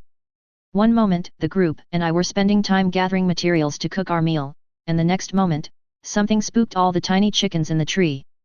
And they leaped out like 100 red leaves floating into the air, if only for a moment before purpose carried them away. Like some kind of invisible wind blew through the swarm of birds, they twisted and dived and moved with each other. A red sheet of shimmering feathers and chirps, casually defying gravity. The group and I stared at the birds as they flew around us. Sometimes the swarm split up, a few isolated birds flying off for a moment before joining back in, like droplets of water kicked up from a splash, inevitably returning back to the main body. They soared away, flying as one whole, to another distant tree. It was a magical sight that reminded me there really was a first time for everything. The stories of angels with wings, transcending the mortal earth and leaving behind all the old hatreds to follow the three gods into exile far above the world felt that much more real rather than some mythological story. I had to see it to believe in it, and here it was before me, proof that life finds a way, even in the strangest ways. We traveled through that forest for another day and a half, before the scenery and trees faded away back into rock granite, this time looking like closely stacked pillars, each with 6 sides. Hexagons, rising up in the dozens of various sizes, all made of stone without a single bit of moss or life anywhere to be spotted. It was an utter change of environments the mites had set up. The cavern ceiling was once again visible, and this time there was no artificial sunlight at the top. Instead, everything around felt dead once more. A feeling of dread settled on our shoulders as we traveled through this section of mountainous terrain. We didn't need to travel far before I found out exactly where this feeling had come from. Turning around a corner, we entered a rather large clearing, to which a small group of people were waiting patiently there. 5 chosen knights, standing stock still with weapons drawn. And at their front, lazily sitting on one of the hexagonal chair-sized pillars, was none other than Tuekar himself. He looked better compared to the last time I fought him. His spear was back in one piece, and given that he'd portaled off without the scraps the last time, I'd take a good guess this was a replacement. The rest of his body looked functional, albeit still seriously torn apart. That one malevolent violet eye was staring right at me, the other one still ripped apart from one of the stray chains last time. He cracked his neck to the side, back and forth, rolling his shoulder, before standing back up off his seat. As if he had to deal with things far below his pay grade but still needed to make a show of it. I was wondering when you'd show up, I said, taking a step forward while the rest of my knights drew arms. We'd been expecting this kind of ambush. The clan lord had as well, so time to put all cards on the table and see what happens next. I'm counting only 5 chosen knights right now. The others must be lurking around. I don't have time to entertain you. The feather started with no preamble. Surrender, give me the information I want and I'll let you leave alive. Okay, wasn't expecting that. A fight was more expected, deals though? That's pretty cut and dry coming from you. Where's the speeches and monologues? He tugged, looking beyond irritated. There are greater matters I need to deal with than you, as of now. Give me what I want and I let you go your way. Should be an easy choice even a monkey could pick up on. I brought out my own weapons, the Nightbreaker on my left hand and Cathed's long sword on my right. No, I don't think I will. The feather all but spat to his side, taking a step forward to hop off the pillar down to the ground. Don't push your luck, Winterscar. You're a side attraction at best. He lifted the spear tip right at me. The sooner I deal with this farce, the sooner I can return to handling the true threats. And don't think I haven't already spotted the larger group trailing behind you, I'm taking care of them as I speak. I have my own pet humans here to deal with yours. Ah. So that's why there were only 5 Undersider knights at his side and not the full number. The rest are out fighting somewhere nearby. I've had my hunches that the clan lord had sent out an elite group of knights as a counter-ambush when the chosen latched onto the bait that I was. And given the lack of machines these last few days, these knights have been lurking around the area for some time. Fits the reasoning why the clan lord ordered me to delay my departure. So the good news in all this was that if Tuekar had already sent out a large swath of his chosen knights against the clan lord's elite picks in a counter-ambush, it's no contest. You really haven't done your due diligence, I said. Your men are already dead. You basically sent them to their graves. The spear twirled in his hand, igniting. Who? Amusing. My new conscripts are very much still alive last I checked. You're bluffing. Chosen knights can't match surface knights. The feather scoffed, clearly insulted in a way I hadn't managed before. Having to lie to a human to get what I want is beneath me. I will never be that desperate and wrecked. I am Tuekar, I take what I want. Doesn't change any facts here. Undersiders just don't have the same quality as us surface knights. There's no way your gang of misfits beats our relic knights. He smiled then, a wide malicious grin filled with malice. I've learned some interesting things about your so-called relic armors in the past few days. URS locked them up so tightly just to protect them from someone like me. But the human inside? The nervous system? No hard locks or encrypted defense in that wet meat where you insects call a mind. The spear went to his side, as if sending a command, and one of the chosen knights shambled forward. All I had to do was to take control from the inside out. One small chip right at the spine and the rest is easy. I knew right from the first step that something was wrong. The way the knight moved, like a puppet. Oh, that's not good. You're controlling them directly. He hummed with satisfaction. I found myself needing an army that I could trust would never turn on me. I saw what you did to your pet armor and thought it was a good idea to borrow. Most generous of you. I charge for consultations, I said. You better pay my fee for the idea, or things are going to get ugly. That got a malicious grin from him, best he could do with half his cheek ripped apart on one side. Talking back so casually, as if you were a deathless playing around. One measly little human, so far out of their depth. You have no context to fully understand exactly who you stand before, but my titles were earned. I've survived this far for a reason. The single violet eye outright twitched, and I glimpsed a shadow of something darker float through his features. He shook his head, clearing off whatever shadow haunted the ruins of his face. It doesn't matter. The spear swung down, and his stance took a slight crouch. Give me what I want. Or shut up, and die quickly. Well. Knowing that all these chosen knights behind him were potentially as fast and as skilled as he was, even if it's only a fraction of his skill, that put a rather large question mark on living. Normally, heroes are supposed to fight against the enemy at all times, right? Well, there's another saying, discretion is the better part of valor. Are you serious about your offer? I tell you want, and you fuck off and let me go on my own way without issue. I asked. Coming to your senses? He asked, sounding genuinely surprised. The spear lifted slightly, his position unwinding a small bit. Unexpected, but not entirely unwelcome. Consider today your lucky day. The time I save not having to deal with you is time that I value more. Hence the deal. Don't take this lightly, I've never offered a human anything like this, ever. I wasn't here to fight Tuekar. Or hunt down the chosen either. I was here for my sister. And what happened in the bunker was only a few back and forth questions of no real importance, mostly Atias shaking down Psuya for all she's worth. Would it really be a mistake to tell the feather? Get him out of my hair for good? I didn't need to tell him about Kathida's personal mission before she died, or what she was carrying with her. And strictly speaking, I could probably omit the audio recording part guiding me to Talon's spell record. Journey had long ago purged that and was specifically hardwired to ignore its existence. I could technically give him the logs without having to worry about the spellbook being uncovered. There was a lot I could give him without actually giving him anything important. Room to wiggle around. Kathida, I whispered. Would you stop me if I folded to his demand? The armor replied instantly. Kathida herself? The old bat absolutely would, she'd have you strangled for it.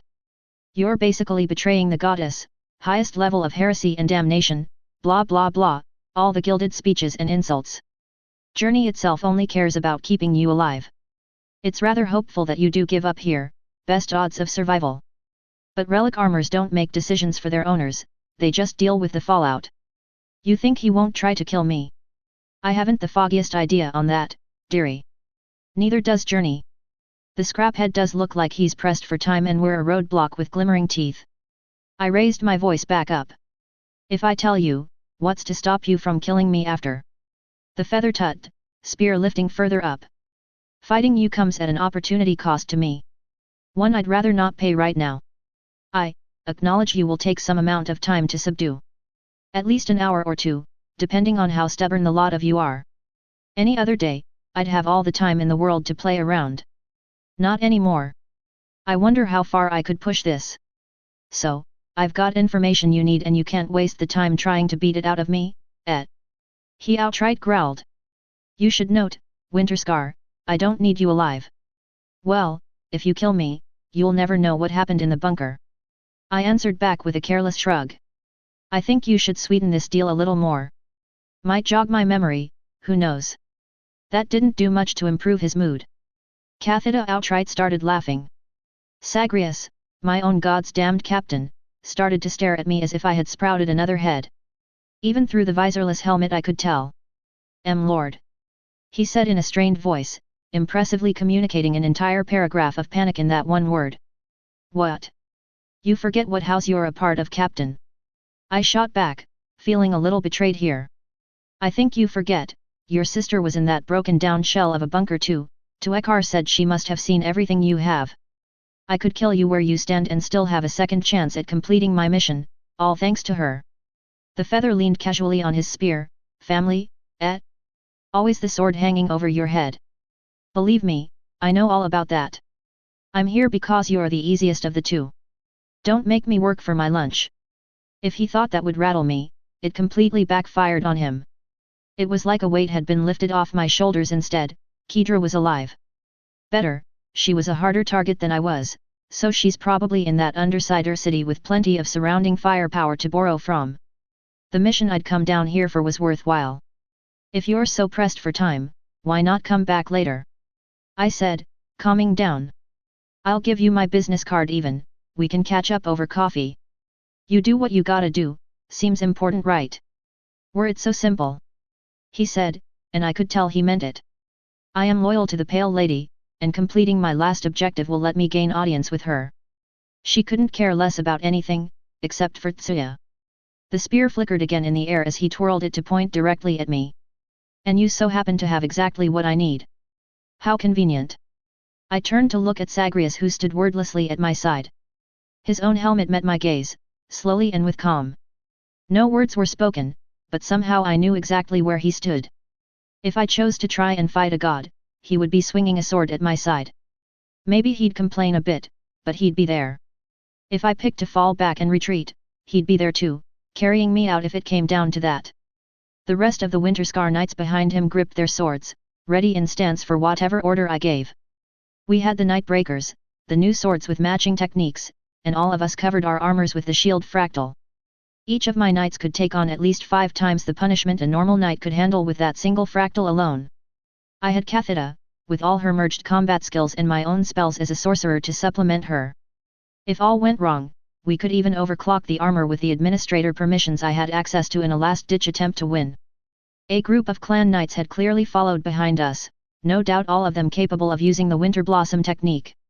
I didn't know if they were winning or losing against Tuekar's puppets, but I could reasonably guess they were giving him a hard time. Else he'd have told me the rest of his army was on the way back. He hadn't. And I think I believe him when he says bluffing is beneath him. Tuekar, right arm limp, eye gouged out, legs and body still shredded and hardly repaired. Somehow, instinct told me that even with all these handicaps, he was still more than capable of squashing me into the floor, armor and all, if he went one-on-one against me. Worse, he effectively had 5 copies of himself controlling the chosen knights against my own group. I wasn't sure exactly how much of his skills were passed through, or how effective the knights were, but the prick certainly seemed confident he could take me and my knights on. Every advantage I could call on was right here with me, except for surprise. That was the only reason Tuekar even offered the chance to walk away. I'm still a threat, and even he wasn't arrogant enough to deny that. If there was ever a time to fight and kill the scraphead for good, it was now. But picking a fight with him here was surely going to see some of my men killed for it, if not run a risk of dying myself against what was ultimately an optional opponent. And even if I won, he'd be back. My fat mouth usually gets me into trouble. Time to see if it could get me out of it.